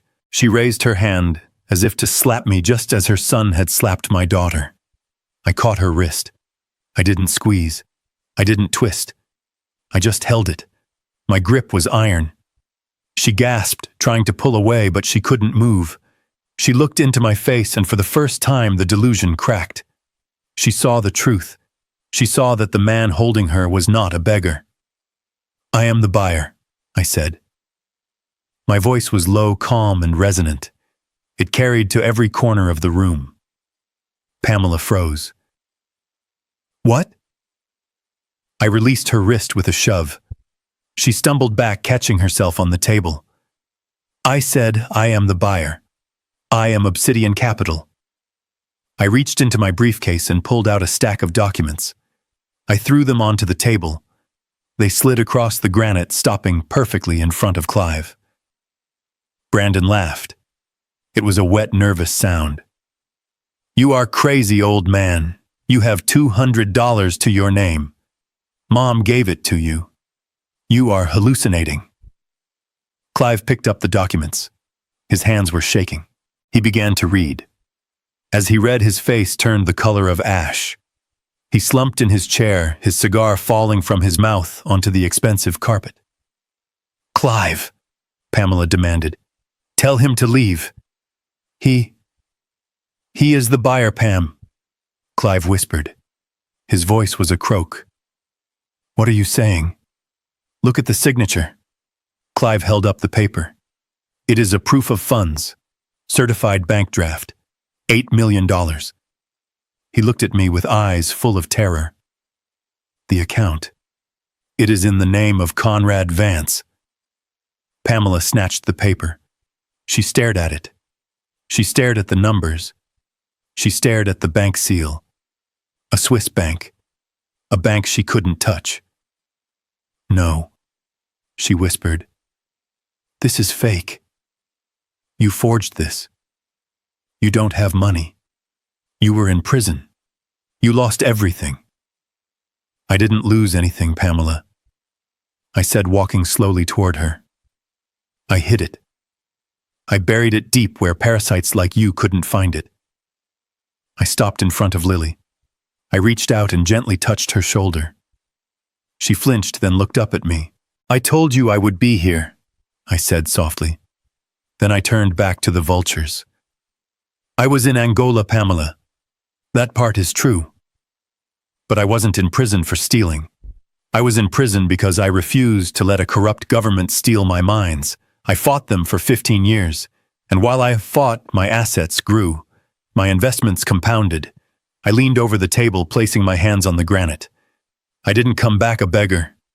I came back a billionaire. The silence that followed was absolute. You could hear the hum of the air conditioning. You could hear Brandon's ragged breathing. You have money, Brandon stammered. I have enough money to buy this building, I said. I have enough money to buy this city block. And I certainly have enough money to buy the house you stole from me. But Pamela's mind was racing, trying to find an angle, trying to find a way to win. But you made the offer. You offered $8 million.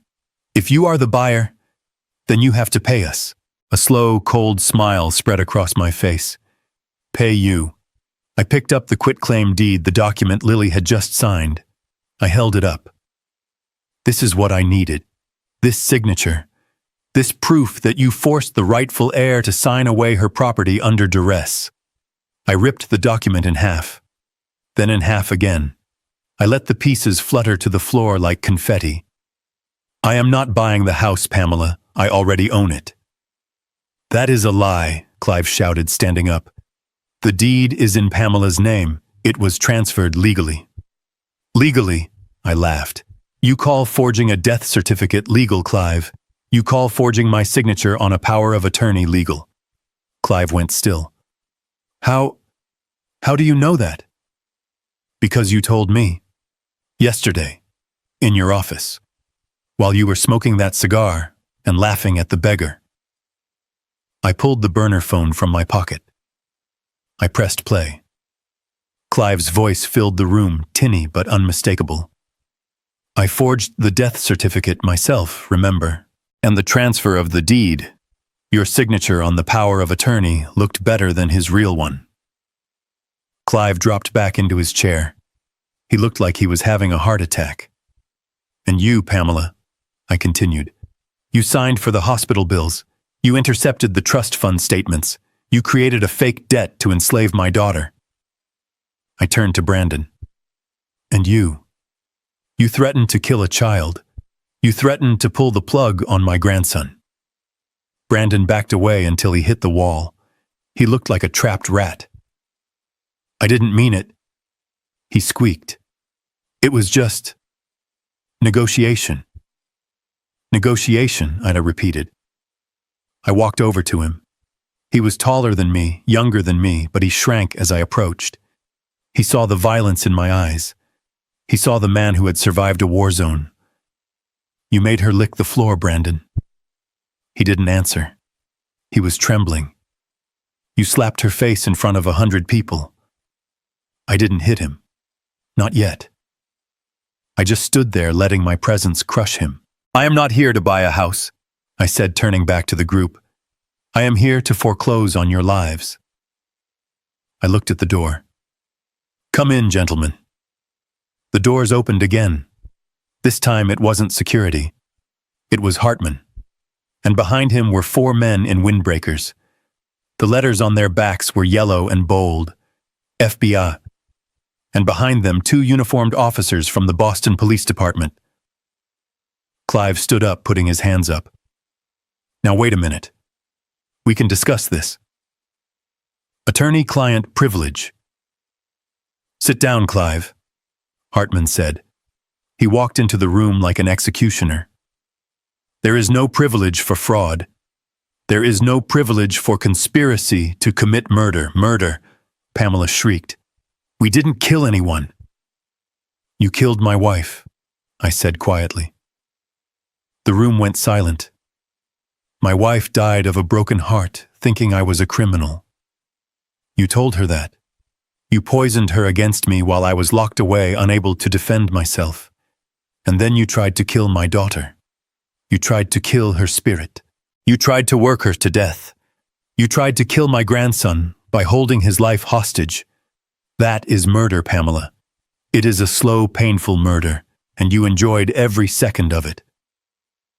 Officer, Hartman said, pointing at the table. That is the forged deed. That is the fraudulent waiver. And these, he pointed to the terrified trio, these are the parasites. The FBI agents moved in. They went for Clive first. They cuffed him and dragged him away, his protests dying in his throat. Then they went for Brandon. He tried to run. He tried to scramble toward the side door. One of my security guards stepped in his path. He didn't even use his hands. He just tripped him. Brandon face planted onto the marble. He screamed as the agents pinned him down and cuffed his hands behind his back. And finally, Pamela. She stood there, clutching her pearls, looking at me with a mixture of hatred and disbelief. "You can't do this," she hissed. "I am your family. I raised your daughter.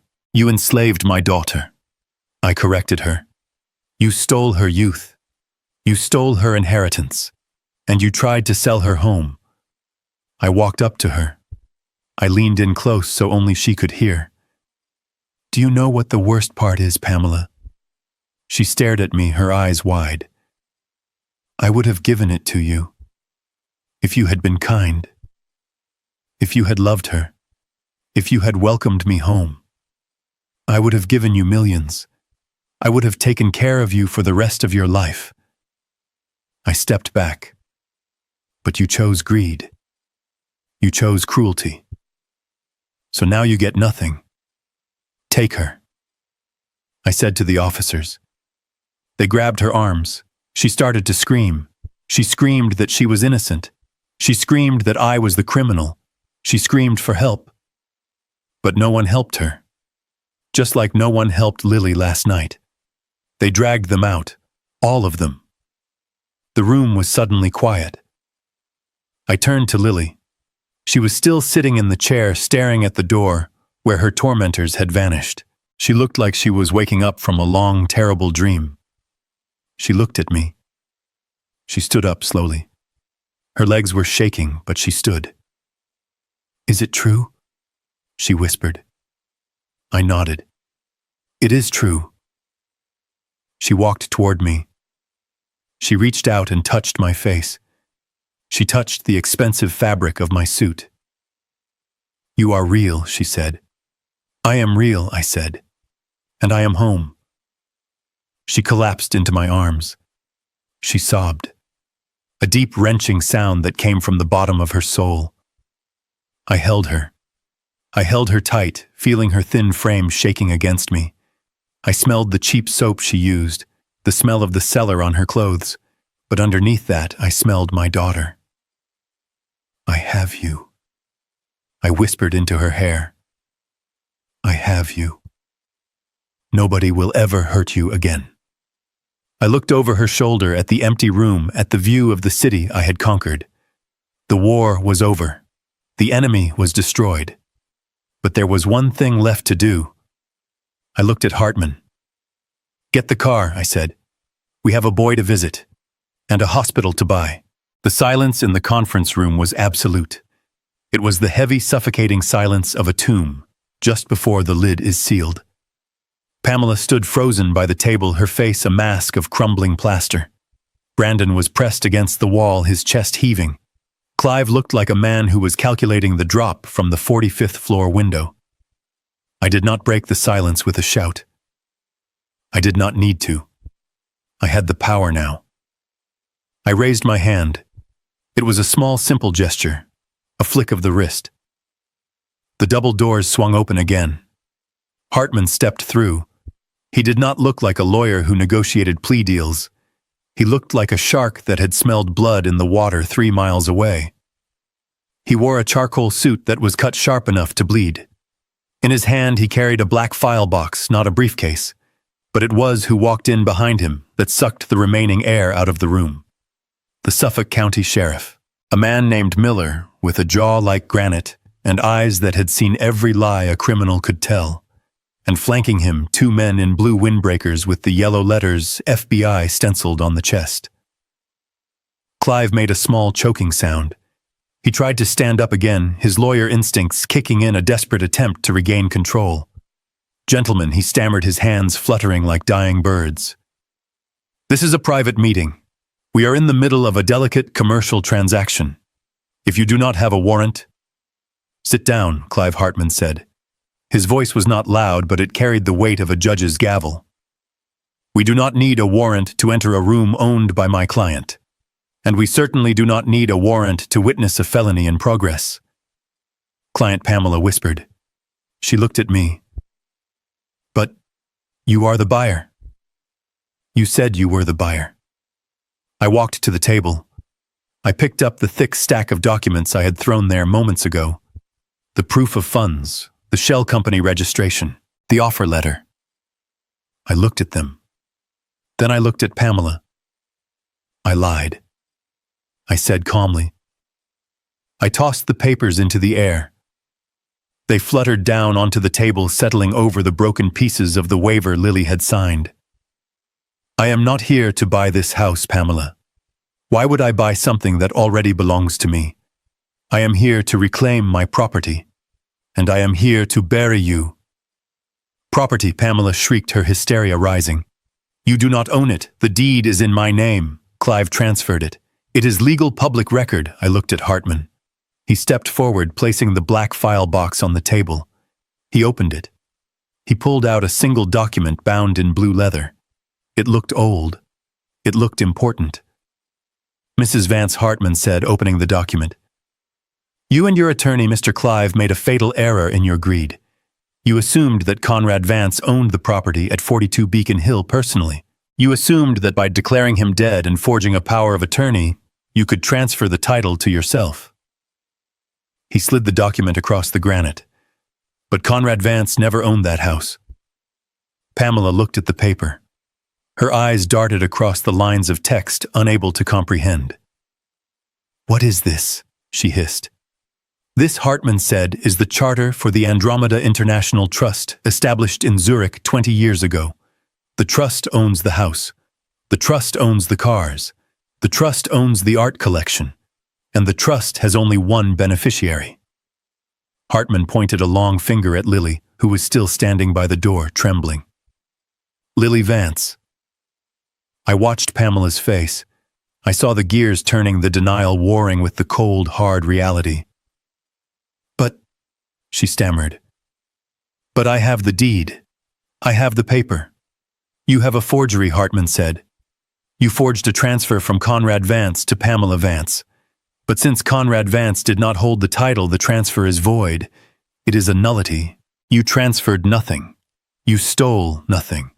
You have been living in a house you do not own, spending money you do not have, and terrorizing a woman who is the sole legal owner of the roof over your head. No, Brandon shouted from the wall. That is legal mumbo-jumbo. We have lived there for 15 years. Squatters' rights, adverse possession. Something. Hartman laughed. It was a dry, terrifying sound. Adverse possession requires open and notorious occupation hostile to the owner's interests, Hartman corrected. But you were not hostile, were you? You claimed to be guardians. You claimed to be family.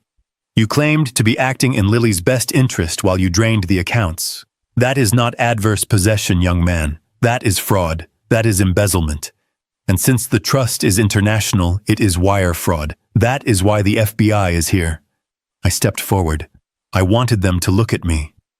You didn't just steal a house, I said, my voice dropping to a growl. You stole 15 years of my daughter's life. You made her a servant in her own kingdom. I reached into my pocket and pulled out the burner phone. You said I had no proof, Pamela. You told Lily that no one would believe a beggar over a respected socialite. I placed the phone on the granite table. The black surface reflected the device like a monolith. You forgot one thing, I said. Beggars have ears. I pressed the screen. The audio was crystal clear, amplified by the acoustics of the conference room. It was the recording from the kitchen the night I arrived. Brandon's voice filled the room, slurred and arrogant. You want the money for the boy? Clean it up. Not with a rag. With your tongue. I saw the FBI agents stiffen. I saw the sheriff's jaw tighten. Even Clive looked away, unable to maintain his facade of indifference. Lily let out a small whimper. She covered her ears, but she couldn't block out the sound of her own humiliation. I let it play. I let them hear the splash of the wine. I let them hear Brandon's laughter. Then I skipped forward. The recording changed. It was Pamela's voice, now sharp and commanding. Sign the paper, you stupid girl. Do you have any idea how much this costs us? And then Brandon again. The threat. I am calling the administration. I am going to tell them to pull the plug. I stopped the recording. The silence that followed was heavy enough to crush bones. That was yesterday, I said, looking at Brandon.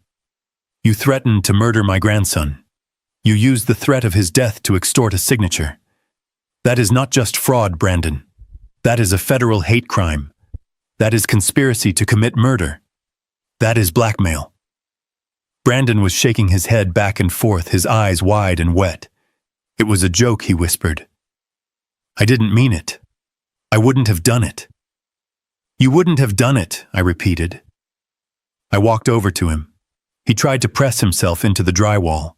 "You made her lick the floor," I said softly. "A man who does that, a man who enjoys that, is capable of anything." I turned to Pamela. She was clutching the edge of the table, her knuckles white. She looked like a statue of a queen watching her empire burn. "And you," I said, "you knew. You knew about the trust, didn't you?" She didn't answer. She just stared at me with hate-filled eyes. "Clive told you," I said. "Years ago. He told you the house was in a trust.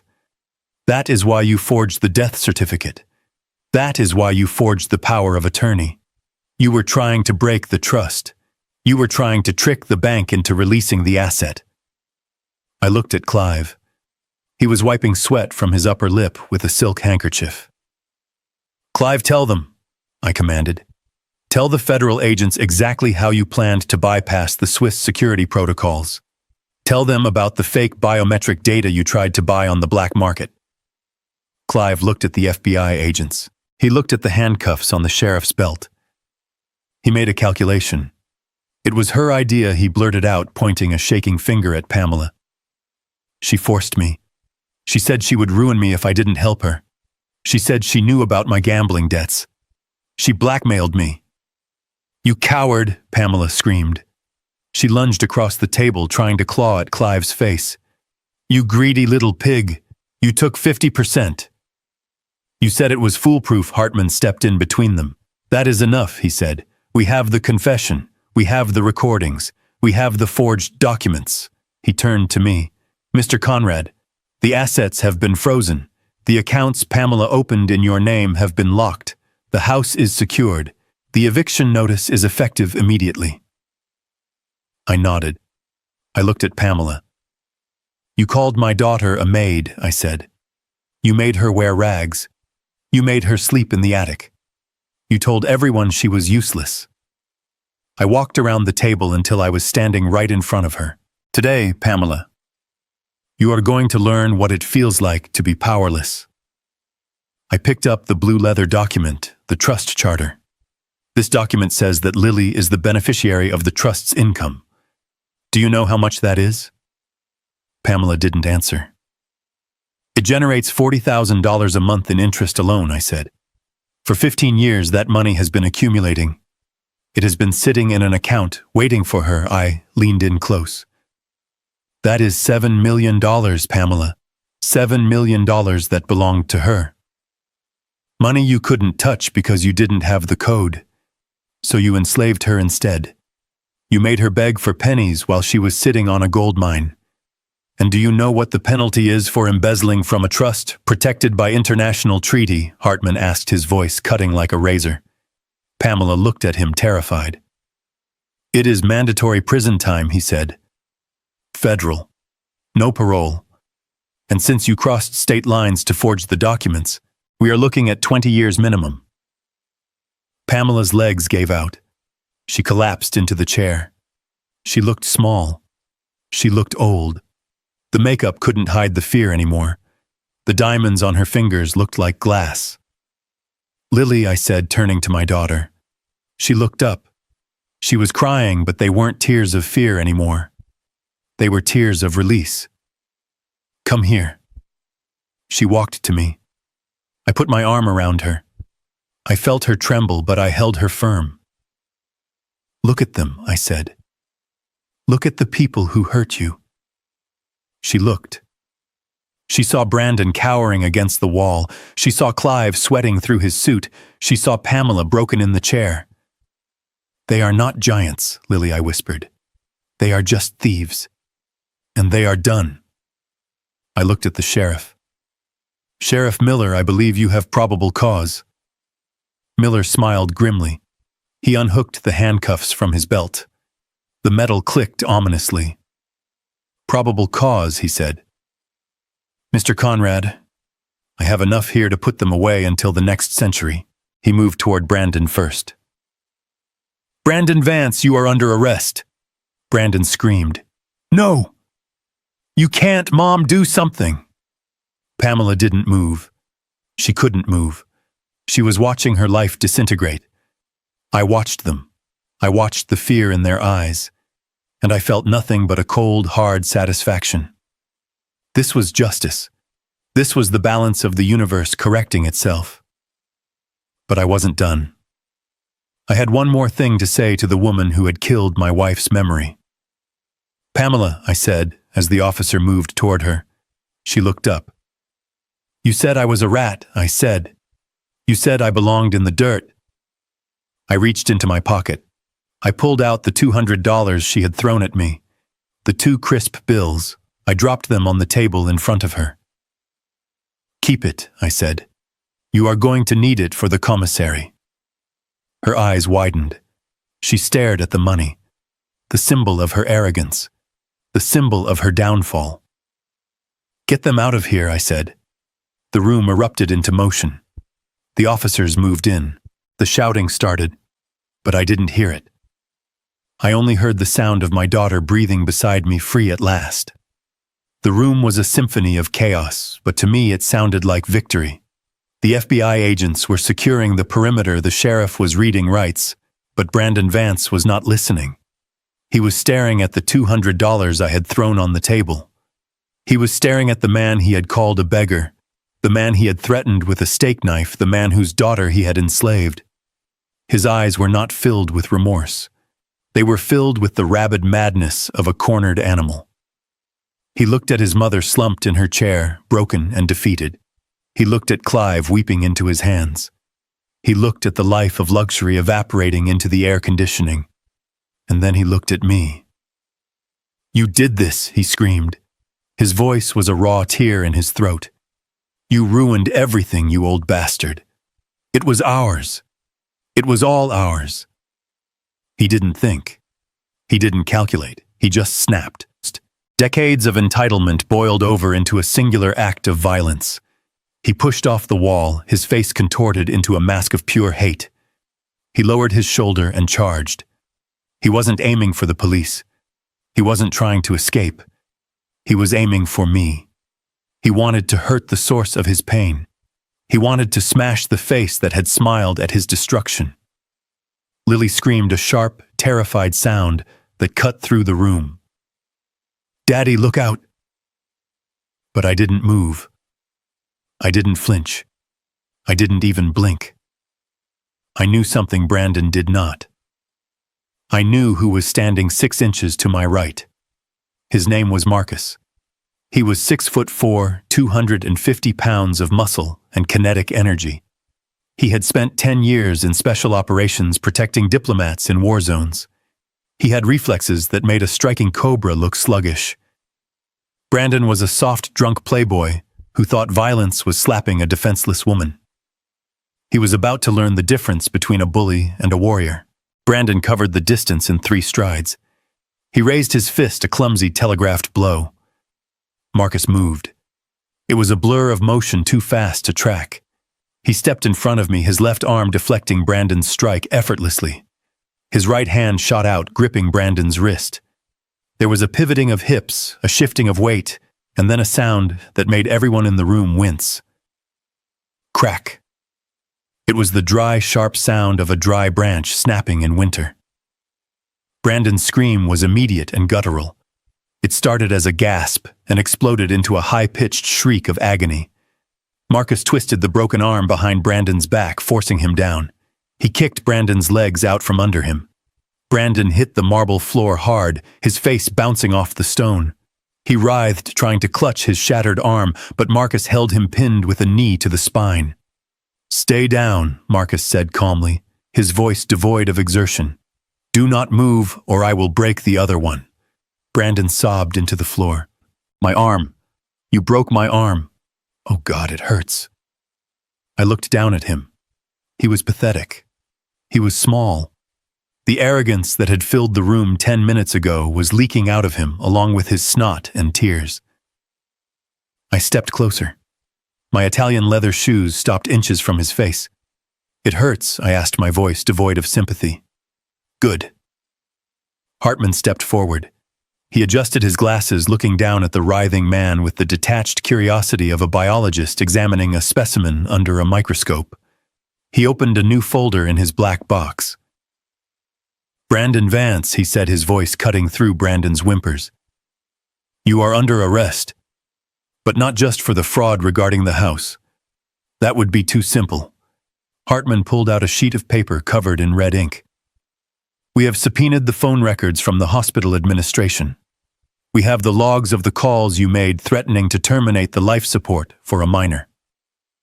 Brandon stopped screaming. He looked up, his eyes wide with a new kind of terror. "We also have the testimony of the billing department," Hartman continued.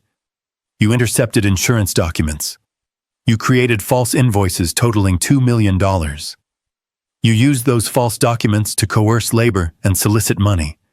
That is extortion, Brandon. That is wire fraud." Hartman flipped the page.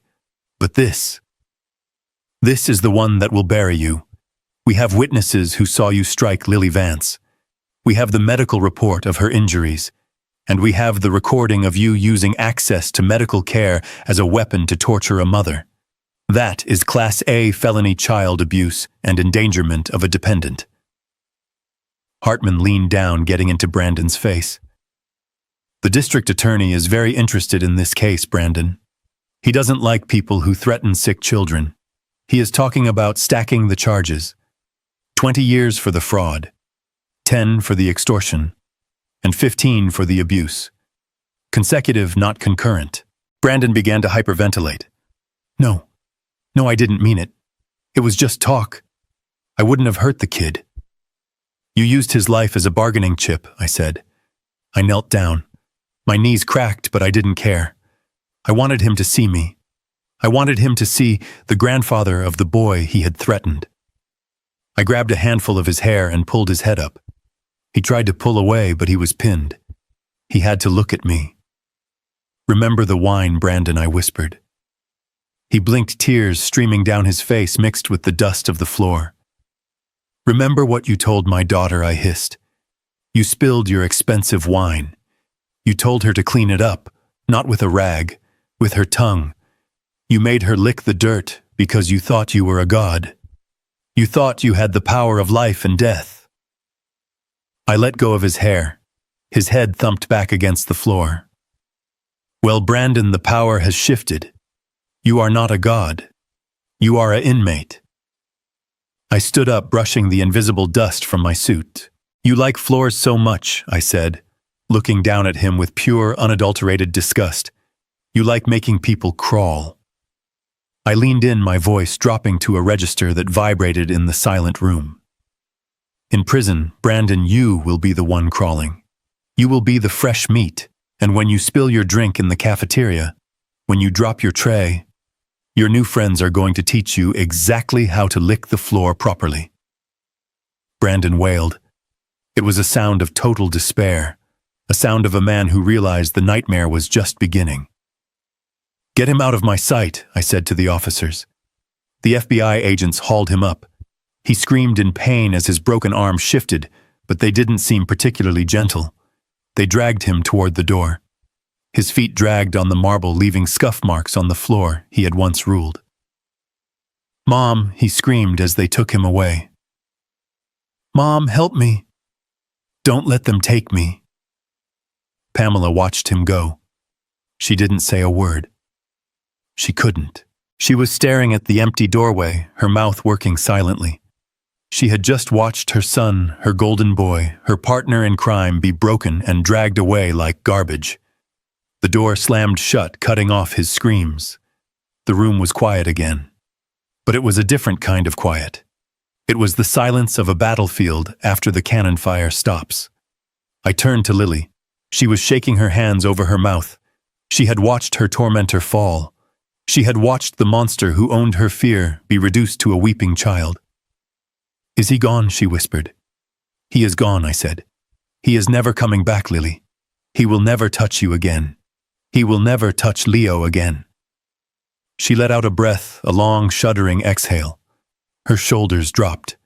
The tension that had held her upright for years seemed to snap. I looked at Hartman. "One down," I said. Hartman nodded. He turned his gaze to the woman sitting at the table.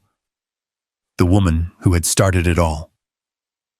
"Your turn, Pamela," he said, opening the last file. The room felt bigger without Brandon's screaming. It felt cleaner. But the stain at the head of the table remained. Pamela sat there, her hands gripping the edge of the granite so hard her knuckles looked like polished bone. She was trembling not with fear, but with a vibrating, incandescent rage. She had watched her son be dragged away, and instead of breaking it, had hardened her. She looked at me with eyes that were black holes of entitlement. "You monster," she hissed. Her voice was low, a venomous rattle in her throat. "You come back here after 15 years, and you destroy my family. You throw my son in a cage. Who do you think you are?" "I am the man who paid the bills, Pamela," I said, walking slowly toward her. "I am the man whose house you lived in." She stood up, pushing the chair back with a screech of metal on stone. "I earned this," she screamed, slamming her hand on her chest.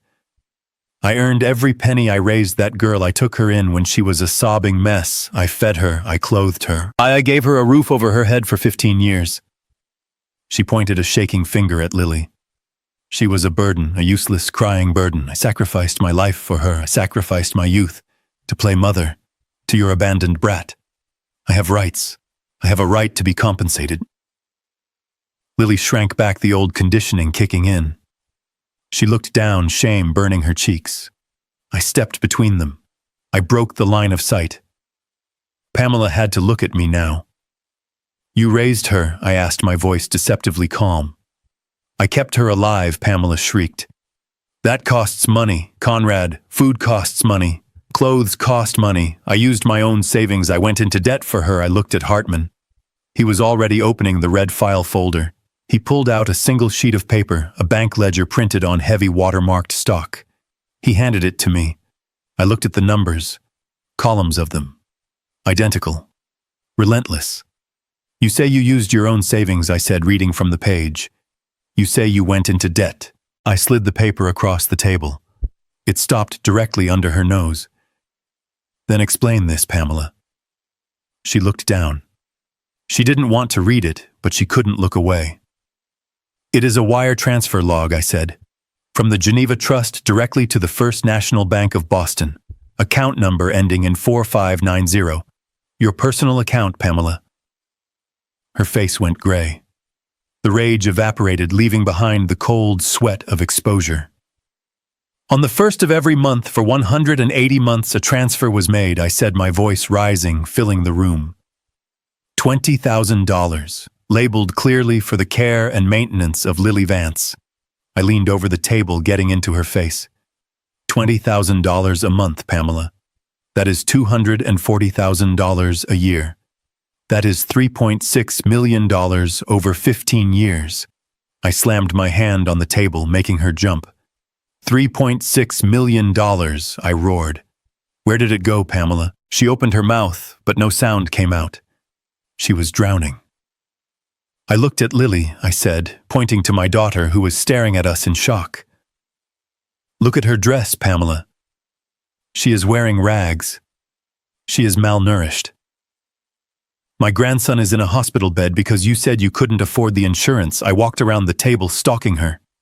"You didn't spend a dime on her," I hissed. "You spent it on yourself." I saw the closet upstairs, Pamela. I saw the furs. I saw the shoes that cost more than a car. I saw the plastic surgery bills. You carved up your face with my daughter's money. "I didn't know," she blurted out. I thought it was an allowance from my sister's estate, liar," I said. "The transfers came from me. My name is on every single one. You knew I was alive. You knew I was sending money. And you kept it all. You stole $3.6 million from a child, and then you made her scrub your floors to pay for the food you bought with her own money. That is embezzlement, Pamela Hartman said from the corner. His voice was the cold steel of the guillotine. Grand larceny. Fraud by a trustee. But that is not the worst of it. Pamela looked at him, her eyes darting like a trapped animal. The IRS, he said simply. Pamela flinched as if he had hit her. You never declared that income, did you? Hartman asked, adjusting his glasses. You treated it as a gift. You hid it in offshore accounts. You spent it on assets you didn't report. He smiled a thin, predatory smile. We sent the logs to the IRS this morning, Pamela. They are very interested. They are talking about tax evasion, money laundering. They are freezing everything. No, Pamela whispered. You can't. That is my money. It was never your money, I said. It was blood money. And now it is gone. Hartman nodded to the sheriff. Sheriff Miller seized the assets. Miller stepped forward. Pamela Vance, he said. I am placing you under arrest for embezzlement, fraud, tax evasion, and false imprisonment. He reached for her arm.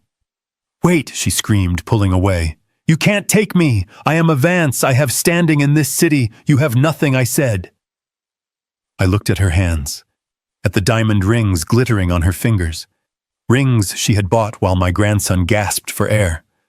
Take them off, I said. She clutched her hands to her chest. What? The rings, I said. The necklace, the earrings, the watch. Take them off. These are mine, she cried.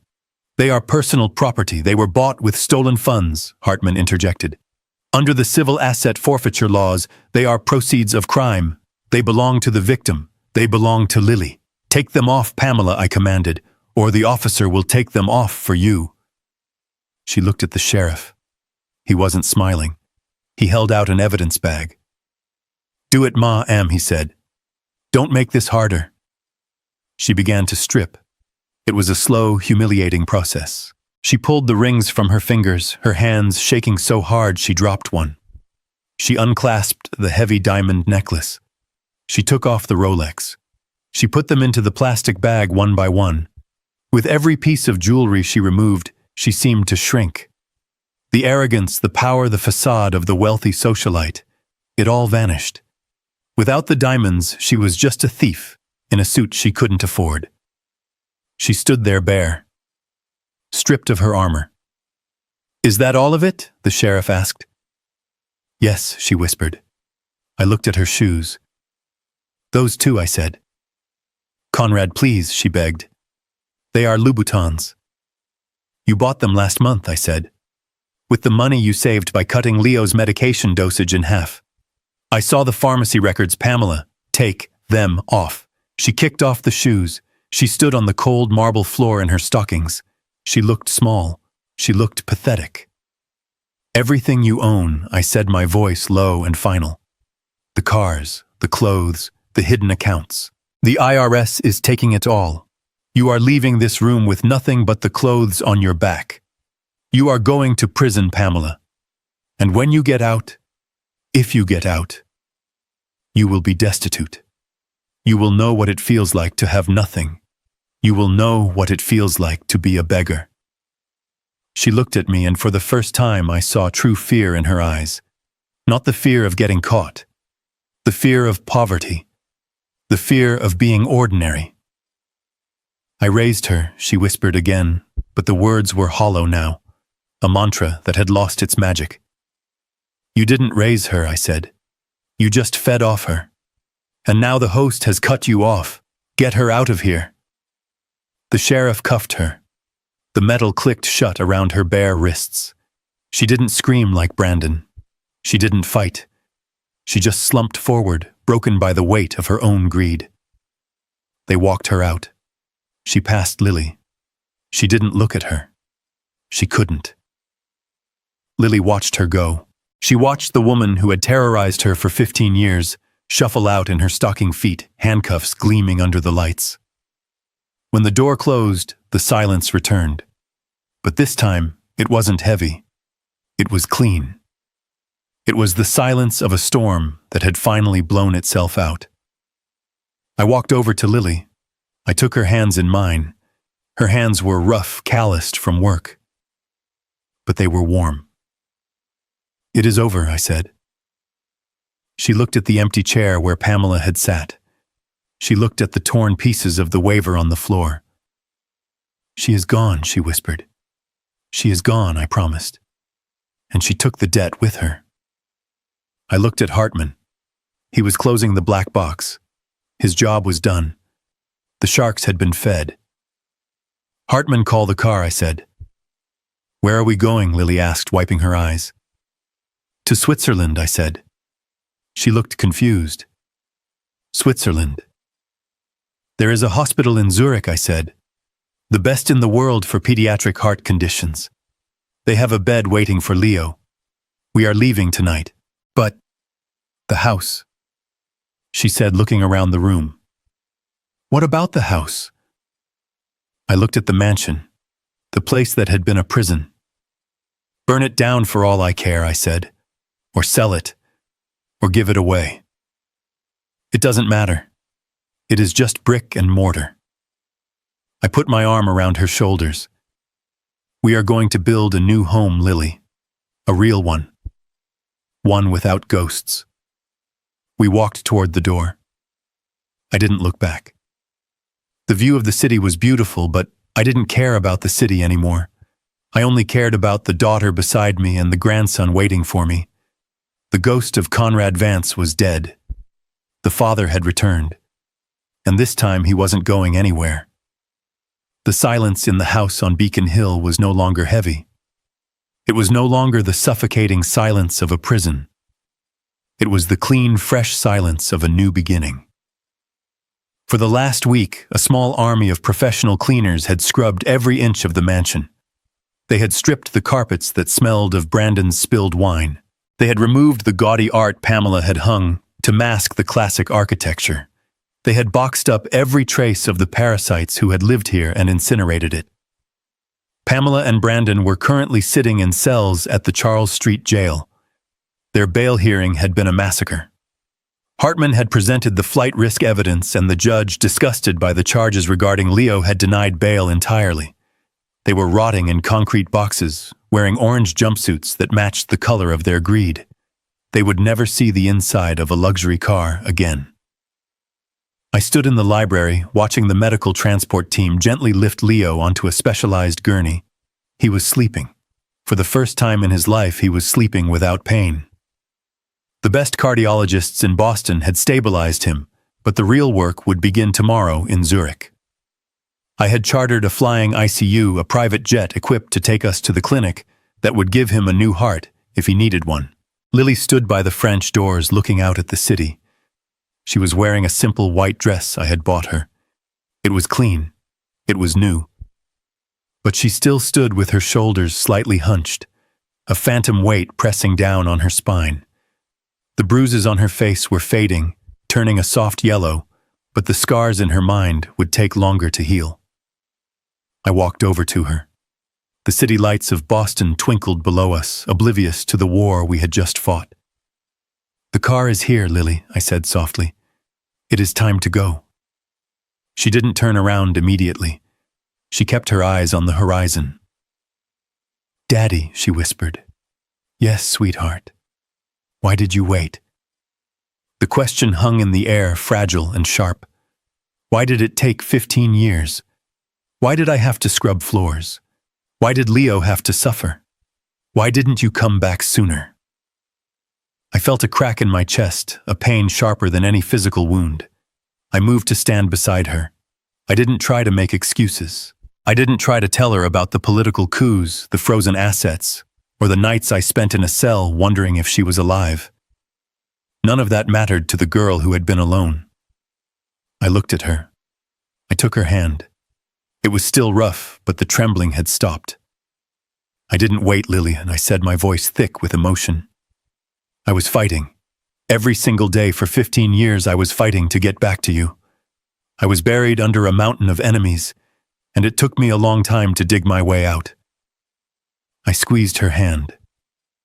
"I am sorry. I am so sorry I wasn't here to protect you. I failed you." She turned to me then. Her eyes were wet but clear. She looked at the man who had destroyed her tormentors. "You came back," she said. "In the end, you came back." I turned her to face me. I placed my hands on her shoulders. "Listen to me, Lily. I want you to hear this, and I want you to believe it." I looked deep into her eyes. "I missed 15 years. I cannot get them back. But I swear to you from this moment on, if anyone touches you, if anyone looks at you with anything other than respect, if anyone tries to take a single penny from you or your son, I will burn their world to ash." I let the steel enter my voice, the promise of the tycoon who had survived hell. "You are not a maid. You are not a victim. You are a Vance, and we protect our own." She nodded slowly, taking a deep breath. She believed me. For the first time, she truly believed she was safe. I reached into my pocket. I pulled out a piece of paper that had been taped back together. It was the waiver. The document she had signed in this very room under the threat of her son's death. The paper that said she was nothing. I held it up. "You signed this to save Leo," I said. "You were willing to give up everything for him. That makes you stronger than I ever was." I ripped the paper in half. The sound was crisp and final. I ripped it again and again until it was nothing but confetti in my hands. I opened my hand and let the pieces fall to the floor, drifting down like snow. "You do not renounce anything," I said. I swept my arm out, encompassing the library, the mansion, the city beyond. "This house is not a prison anymore. It is yours. The money is yours. The future is yours." I took her arm and guided her toward the door where the medics were waiting with Leo. "This is your kingdom, Lily," I said, my voice ringing with pride. "Now let us go save your son, and then you can come back and rule it." We walked out of the house, leaving the darkness behind. We walked toward the waiting cars, toward the plane, toward Switzerland. I didn't look back. I didn't need to. The past was dead. The future was waiting, and it was going to be magnificent. I learned that the most dangerous enemies are often the ones sitting at your dinner table. Pamela and Brandon thought power came from abuse and theft. They mistook my daughter's silence for weakness and my absence for abandonment. They were wrong. True power isn't about how hard you can hit. It is about how long you can wait for the perfect moment to strike back. Never let anyone define your worth by what you have in your pocket. Dignity cannot be bought, and justice, though sometimes delayed, is always inevitable. If you are fighting monsters, keep fighting. The dawn always comes. If you enjoyed watching justice be served, hit the like button and subscribe for more stories of retribution.